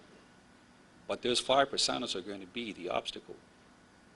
Because in many instances, it's not the ability that's the challenge, is the inability to have a seat at the table. And Generation Z should actually blur those lines. So some people would say, well, it should be 50-50. Let's see what it is. But situationally, it might not work out that way. But people should be given the opportunity, irrespective of their gender, their decisions, their likes, their dislikes. You know, whilst Coral says that she's blended, many of us are. That's a good one. You're blended. You're blended. You know, Okay, Mark, many of us My are. new word. I have to jump in because I know this one is a burning. Yes, I do want to. But there's a burning topic that parents are definitely being faced with, and that is the emotional side. I'm really switching the whole topic right now of the whole technology, and particularly social media. Finding that if their child is on Instagram or Snapchat or whatever, and they don't have enough likes, what that does to them. Or if they're playing a football game, again, it's all in technology, whatever, and they don't get the response that they like, and all of a sudden that child becomes more either withdrawn or they're more angry. And so I have one parent in the audience, Miss Lisa, who has a question for you guys. I want to get that out. Okay. Good afternoon. Um, Before I even explain the situation, I know I'm being played, and the worst part about it is I'm playing myself. Having said that, well, my middle son, he's constantly on the I mean, not really on the internet. He's playing these games. Just found out recently he pulled a all-nighter. I didn't know. I went to bed, got up in the morning, and he was asleep. When I went to wake him up, he was like totally out of it. Come to find out, he had just gone to bed. So, I've already received a letter from Cedar Bridge saying that, oh, my class, the teacher now, my class is like you have to read a lot, and you have, like doing all of that, and she gave him like a chapter 3 to read. So I said, okay, just got home, got a snack, read chapter 3. Doing other stuff, come back, he's on the computer. Did you read chapter 3? Yes, in a minute. I'm just gotta do something.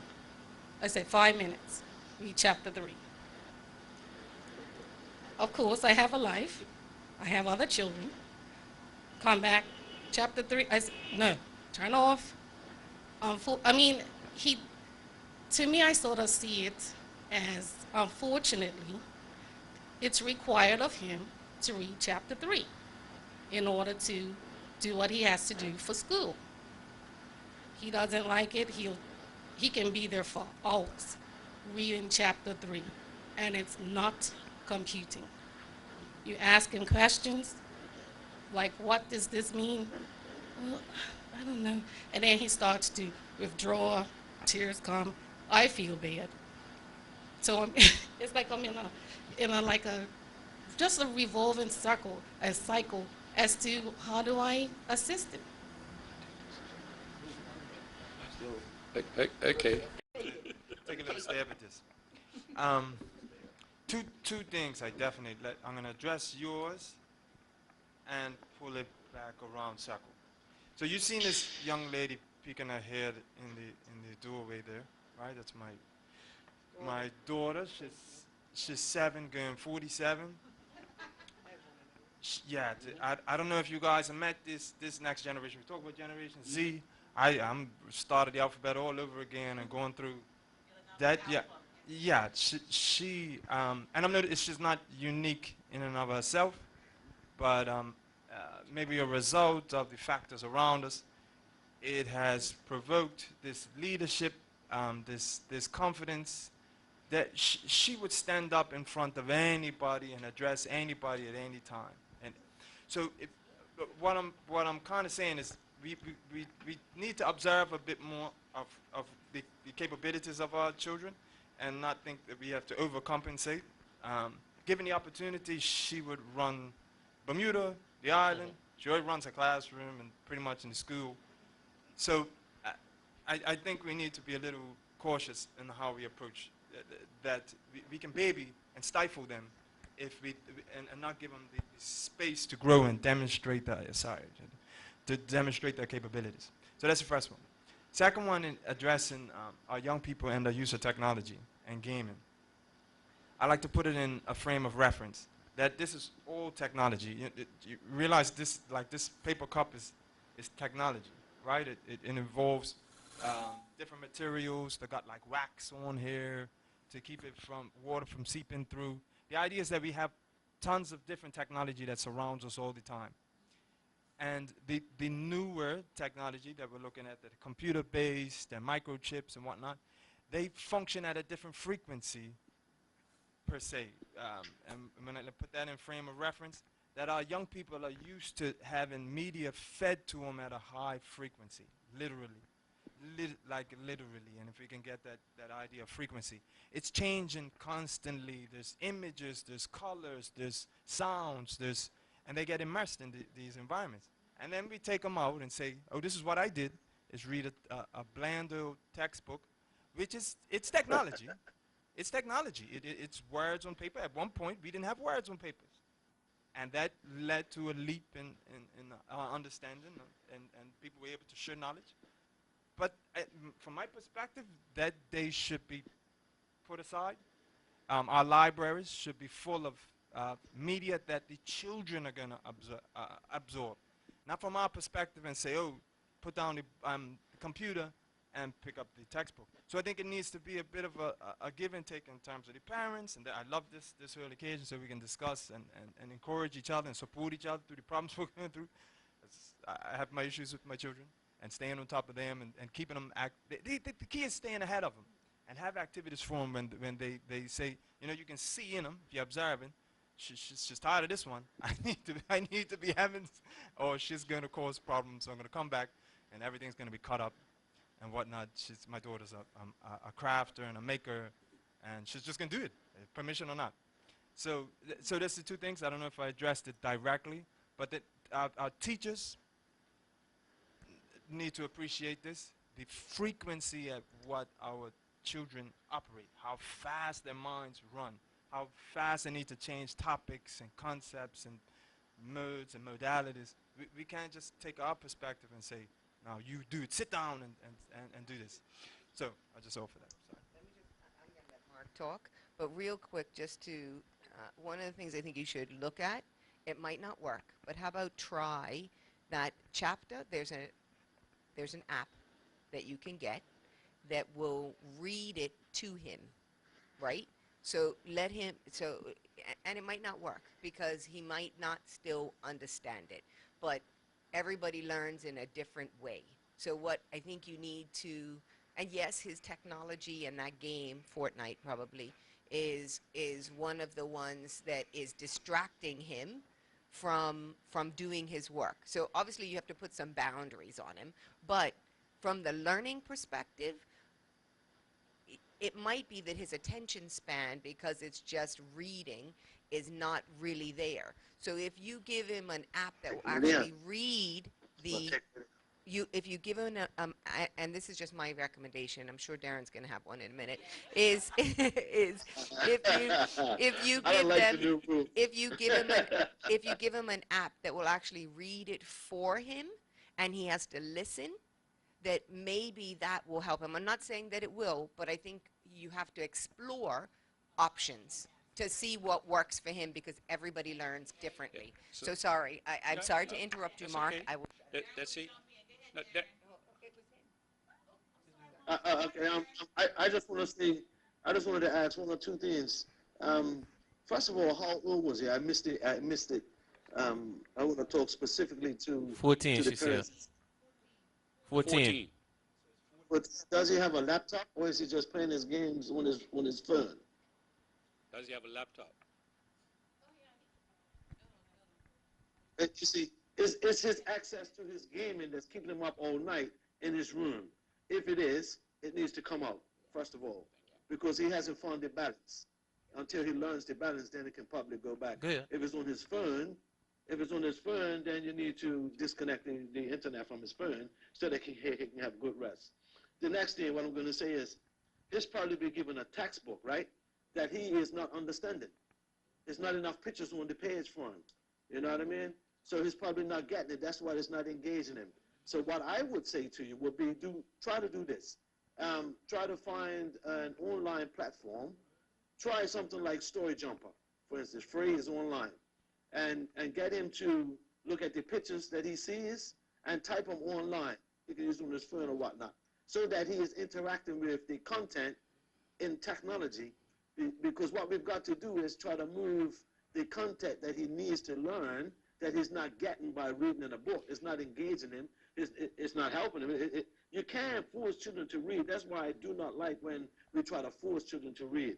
We have to make a way for him that he can get that content in a way that suits him, that he will be able to engage with him. So if you get him to make some notes somewhere, or to make a story, or to make a video, take his phone and make a video about the content so that he can exhibit his learning and his understanding in a different way.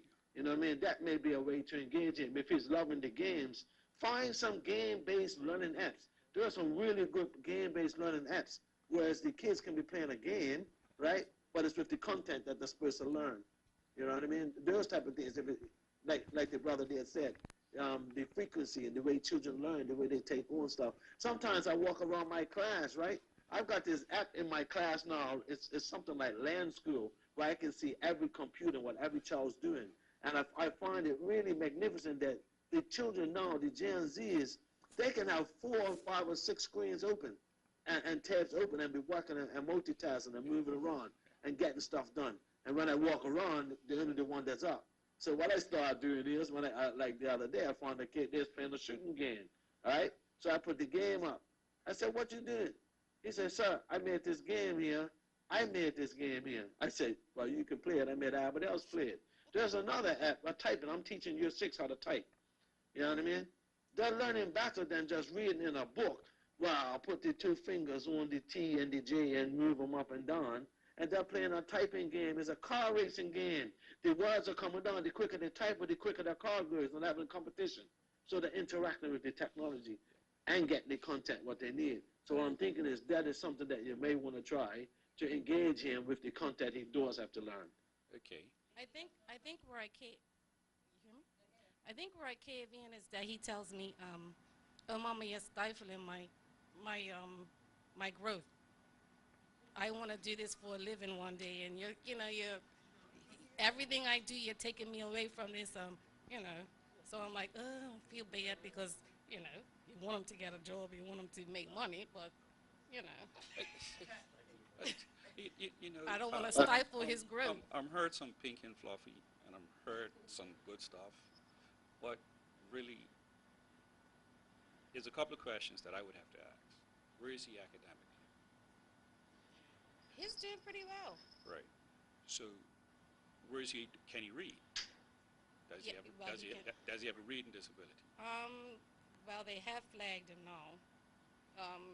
He's in a learning, LLI type of thing. Right. I think that's what they. Yeah. Right. Okay. I've noticed now, but it never used to be, but now. Could it be because he's playing the video games? And so for me, I mean, I respect everybody saying everything in relation to it, but I take the game away from him. And during school week, and because kids have to have sleep, I mean, actually adults need to have sleep to function during the day. Right. And there's a price to pay for joyful nights, sorrowful mornings. So if he's not functioning in school and he's not learning, it's because he's tired. Well, He's tired. And so if he can read, if he doesn't have a reading disability, then it's not the fact of him not looking at the chapter, because you can get every book online. So you can read it in the online environment, let alone the audio side to it also. You need to, in my view, take the distractions out of the room and boundaries. After a certain time, they should be asleep. But when we get home, I make sure that he does his homework. But they're just as a little, little treat or something. You can go in there for an hour. But it's when I went to sleep that I found out that he was up all And night. then exactly. And it's not in his bedroom, it's in the living room. I'm sorry, there's apps in place. There's apps in place that you can block the internet and have these. So you can block the internet, and you can have, and Mark's going to tell you about them, but there you can block the internet, you can turn off your internet, you can, at certain times of the night, you can do that. So on his phone, you can put password protect stuff so that he can't do all of that after 9, 10 o'clock at night.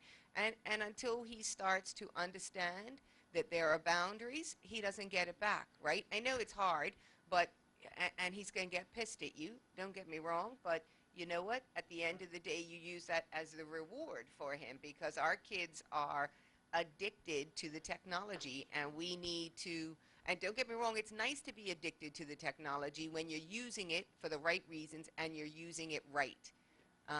So, yeah. And so we have spent. Yes, I want to, something that I went online to actually investigate. and you all might be able to correct me if I'm wrong. But one thing that I found out online is that the generation that we have today, because they're engulfed in so much technology, their neurons are sparking much faster. So information Yeah, is coming to them yes, much faster. So back in the yes. day when we didn't have all this technology, our neurons were sparking much slower. So we were able to read a book. We were able to sit down and keep still for a long period of time. But now as technology is moving forward, the neurons in the mind of individuals are going so fast, so they need that information real quick. So to try to have a child now say, sit down and read this book, it's not going to happen. I hear you. Keep but talking, my brother. Keep talking. no, no, The no, brain no, is changing. no, The no, brain no, is changing. no. I've The had this brain has conversation always with been that. neurosurgeons, with brain surgeons, and biologists. Right. The brain is changing. We're going through an evolution, whether you If you want to look, okay, realize it or so not. The let's put it human this way. brain is Let's put it this changing. way. Let's The put it way the this way, human brain right? learns is changing. And I like to put it this technology way is the because reason, and is the effect that it's having. I don't know if you guys Hold on, noticed or Darren. not, Hold right? on, hold on, hold But on, when hold they on. decided Darren, to stop, create stop, mobile stop. devices, Hold they on. did the same type of research that Philip Morris did and the tobacco companies did with nicotine. They wanted these devices to make people addicted to them, and they really, really hit that target.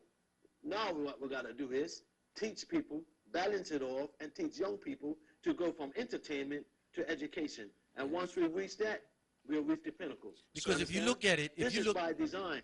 People aren't dependent on devices because it just happened. This happened by design.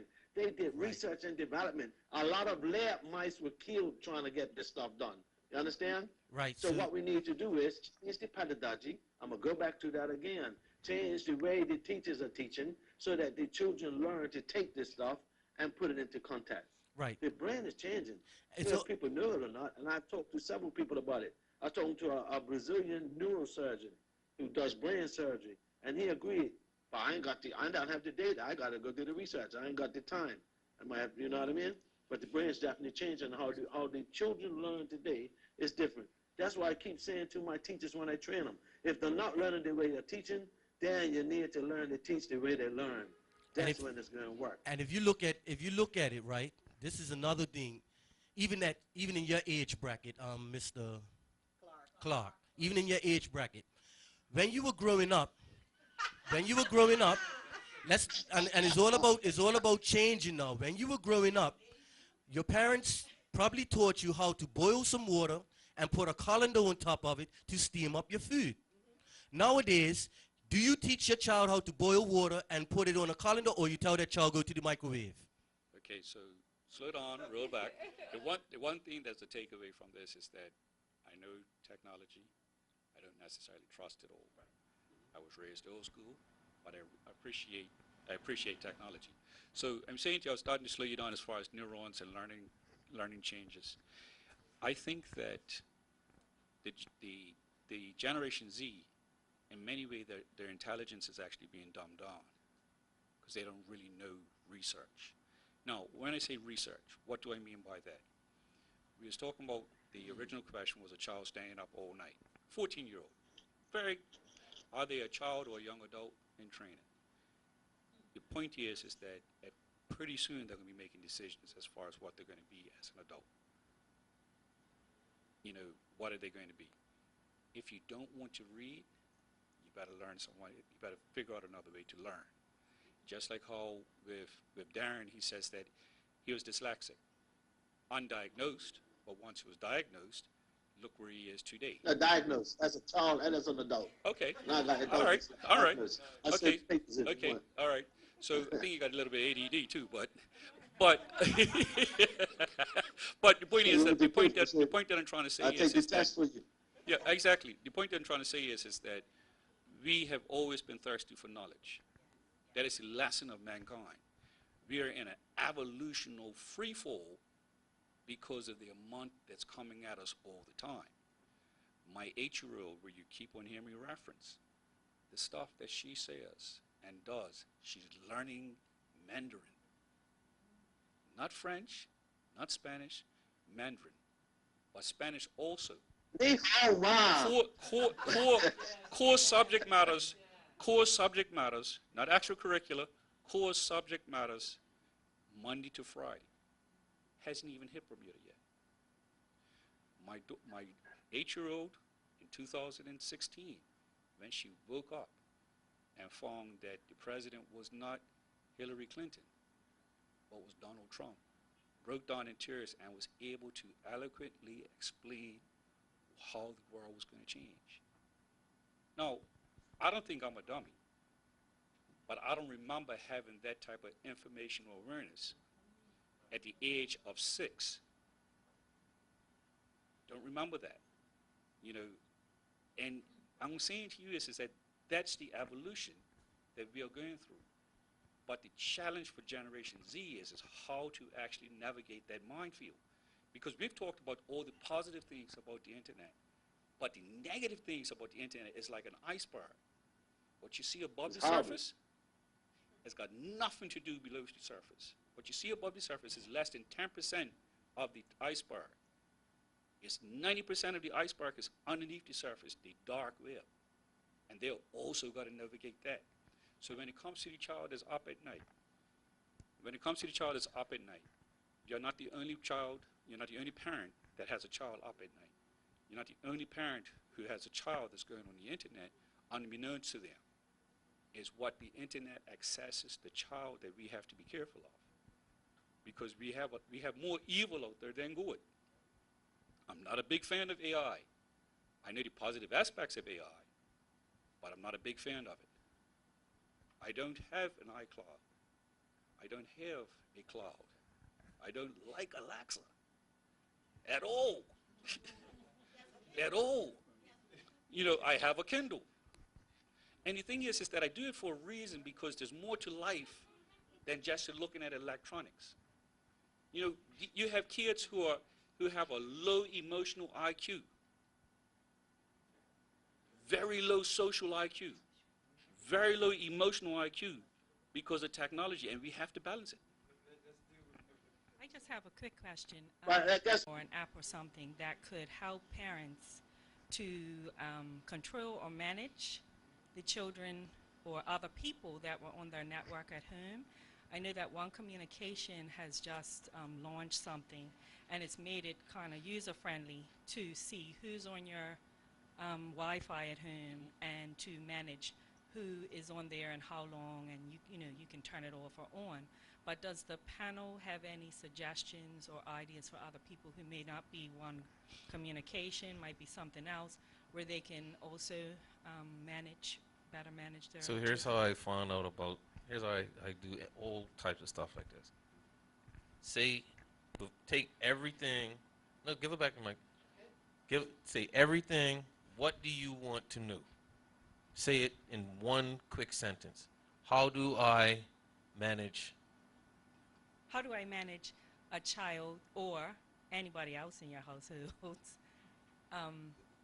use of the internet or Wi-Fi? Type in that your into household? Google. Yep. Okay. Literally. And it's crazy because I see people go on the people's list on Facebook. They go on Magic's list on Facebook. How do I do this? How do I do that? What do I do if my bike runs out of oil? But it's the new search engine for them. No, hold on. It's their Hold on. search engine. No, but here's the thing. Here's the thing. What you're gonna get? You go to all these Facebook groups and you ask that question. You're gonna get. It's the same as asking us. Some we might know, some we might not know. Are you gonna wait till Angela has another forum to learn about how to manage the internet in your house, or are you just going to Google it? Like, you have to, and this is what I'm trying to get into when I talk about technology being leveling the playing field, right? I probably remember what I was gonna say. What is whatever the material that your son had to read? I don't know if you remember what it was. It was business. It was a business. I thought it was like a story, like a nonfiction business. What was it about with business?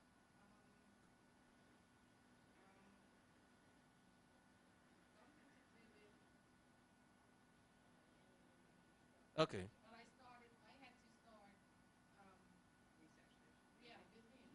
Right.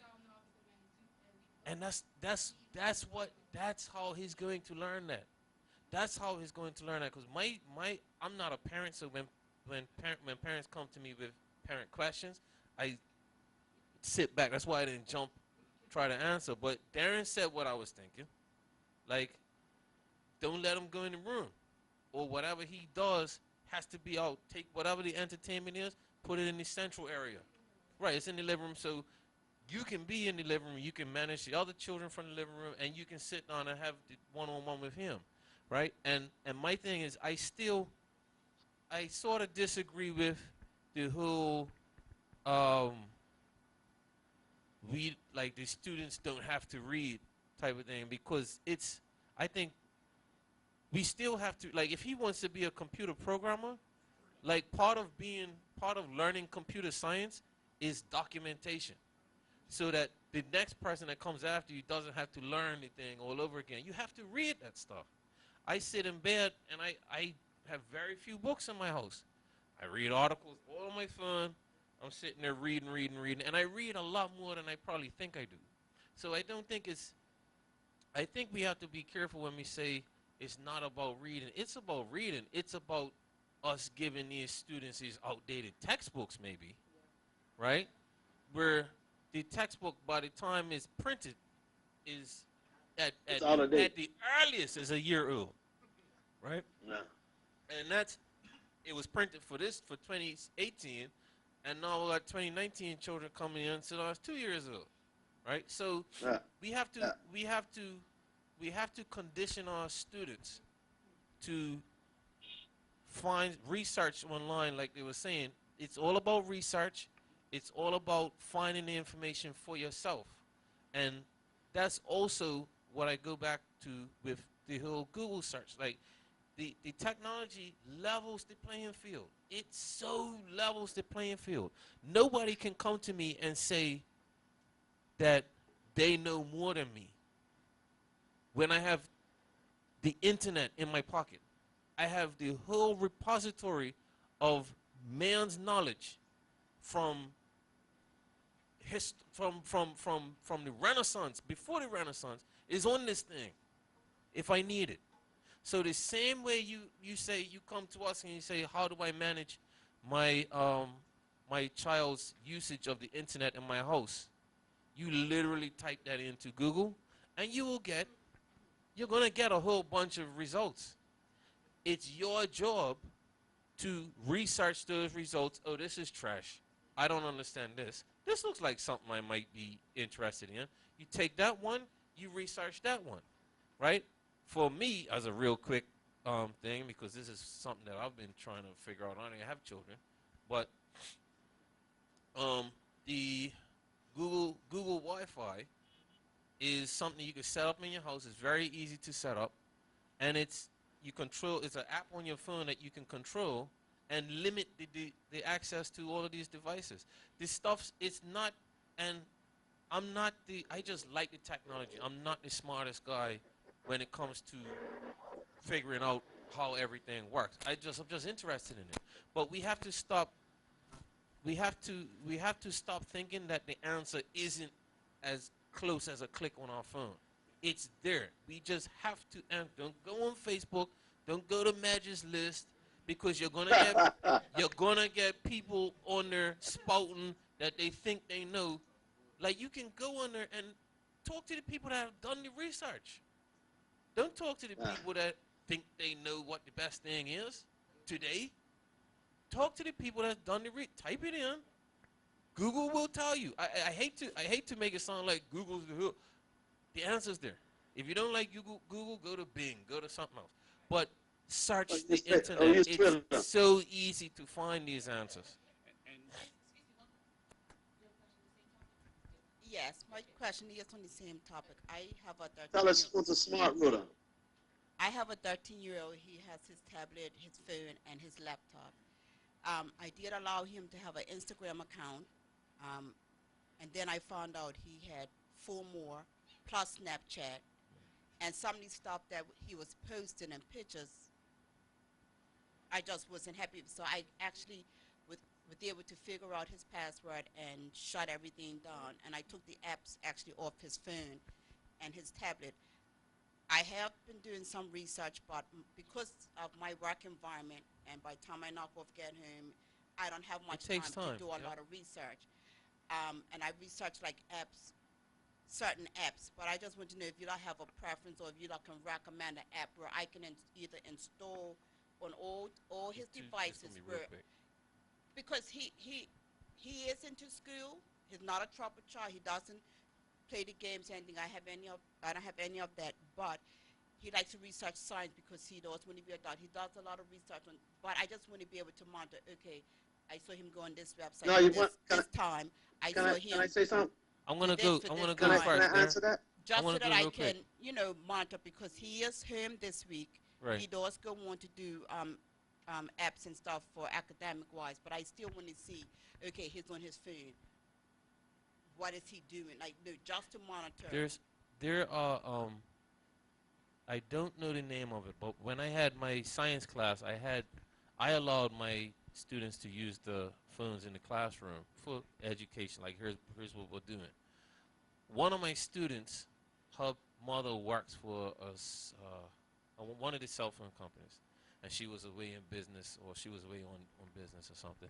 And the little girl said, "Mr. Trott, I can't use anything on my phone because my mother's put an app blocker on my phone." And Yeah. and Yeah. I had to. It was an easy fix. I just emailed the mother and saying, "Mrs. So and so, for this class, or can you unblock it for this class? This is what we're doing. This is what we're working on." And the message came from the teacher. She was cool. Within a couple minutes, the mother checked her phone. "Oh yeah, Mr. Trott, no problem." Boom, boom, boom. The thing was unlocked, right? So I think it was Nortel. There's a bunch of them. There's a bunch of them. But the North- thing is that Northern family. it's you just have to. It's easy to. What'd you say it was, Yeah. Darren? Norton of 'em- family. yeah, one There's of one them. called Norton Family, That's it. and there's one called Fern Sheriff. What's the other one? There's another one called Net So Nanny. come to me. It's Net an E, Nanny. E is SSET or something like that. It's a parental control app for Yeah. Androids. So they're out there. Off the top of my head. The other Yeah. thing that what you can do is the other thing that you can do is www.cybertips.bm. It's a government supported web portal that gives hints and assistance to parents. Now, the other thing is that most of your internet companies, like your Digicels, your One Communications, should actually have those apps to tell you what you can do. The other thing is, like you said, Google. Google is a magical tool. And the other thing is that I heard you say his phone and his. It's his.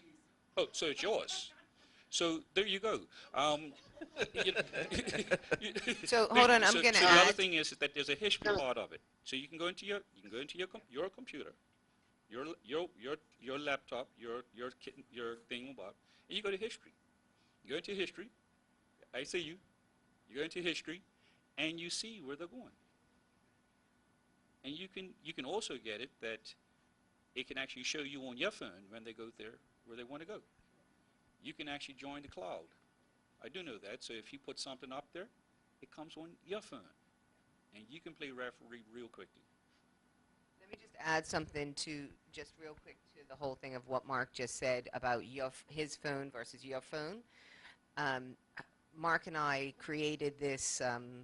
We sat on the child protection legislation, whatever it was called, 20 years ago, and that phone, when and if he does anything illegal on that phone, you're responsible. So at the end of the day, and we go around to the schools, I haven't done it in a while, but we go around to the schools and talk about this, about being safe online and what you post online, and we teach parents, we teach kids, and we teach teachers about the rules and regulations in Bermuda about what you post online. And I think a lot of parents don't realize that when their kids post stuff online, when it comes back to them and it's something illegal that they've done, maybe it's bullying, maybe it's that they've just, that not just, maybe if it's inappropriate pictures that they've posted or on Snapchat shared with a group of other people or kids, and it comes back, guess who gets in trouble? Not that child. Who's the phone's name in? The parent. And guess who goes up on charges of that? The parent, not the kid. So when you turn around and you say to your child, guess what? That might be your phone, but I'm responsible for it. I'm going to tell you when it's going to be taken away from you and when you're going to use it. Because at the end of the day, that 14-year-old, that 16-year-old, you're paying for this phone. This phone's in your name. Even if it's in their name, you're the one paying the bill until they're 18, or it's in your name until they're 18. Because let me tell you, Cell One and Digicel should not be allowing that child, whether it's a prepaid, a postpaid, or whatever, to sign any contract. And so those are the things that you have to be aware of, is that you're the one that it's going to come back to haunt later. So you need to take responsibility for that. Sorry, I played the police role. Sorry. No, I'm glad you said that, because a Can I- contract cannot be can I- signed by a child. Right. No, but I mean, like, he doesn't post, like, inappropriate stuff. Like, he poses, I don't know what, like, does silly things, and then he's following 20,000 people. And I'm like, who are these people? Oh, I don't know. I just, you know. And it's people that somebody else has followed that he's following that he knows. So it's all of that. So we was talking about the social IQ and the environmental IQ. I think you said your son wants to be in the medical field. Right. So the thing that you have to get through to our Generation Z, to our children, is that our internet history does not go away. And that will be used whether or not you'll get accepted at the school of your choice. Right. The job of your choice, the employment of your choice. I can remember way back when there were beta tapes, please no jokes about age, that a person wanted to join the job. They wanted to join the job, and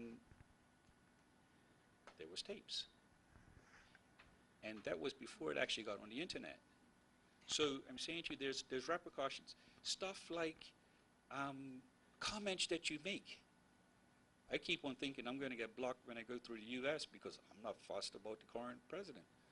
I don't say anything, but I'm clear in my distaste for the dumb and dumb of America. But children don't have those filters that we who didn't grow up using this as our main tool of communication, and they will be judged by it. And those type of things need to get through to them. I'm going to let you talk, right? And then I'm going to have basically let Ms. Perrin ask her question. Okay? Thank you. Cool. I just wanted to just to say to the lady that said that, I just wanted to tell her to join all the social networks that your son is on and make sure he friends you so that you can follow him, and then you can have a conversation. Use it as an opportunity to teach him and guide him, because if we don't teach and guide them, they're going to teach and guide themselves. You understand? That's all I'm going to say. And to people who have younger children, you can create really good family interactive things online, like a family blog of your trip to Mickey Mouse Land. You know what I mean? Like, create one with your children so that you're doing it together and you get to have these conversations early in their digital development. Have family versus family classes using YouTube videos.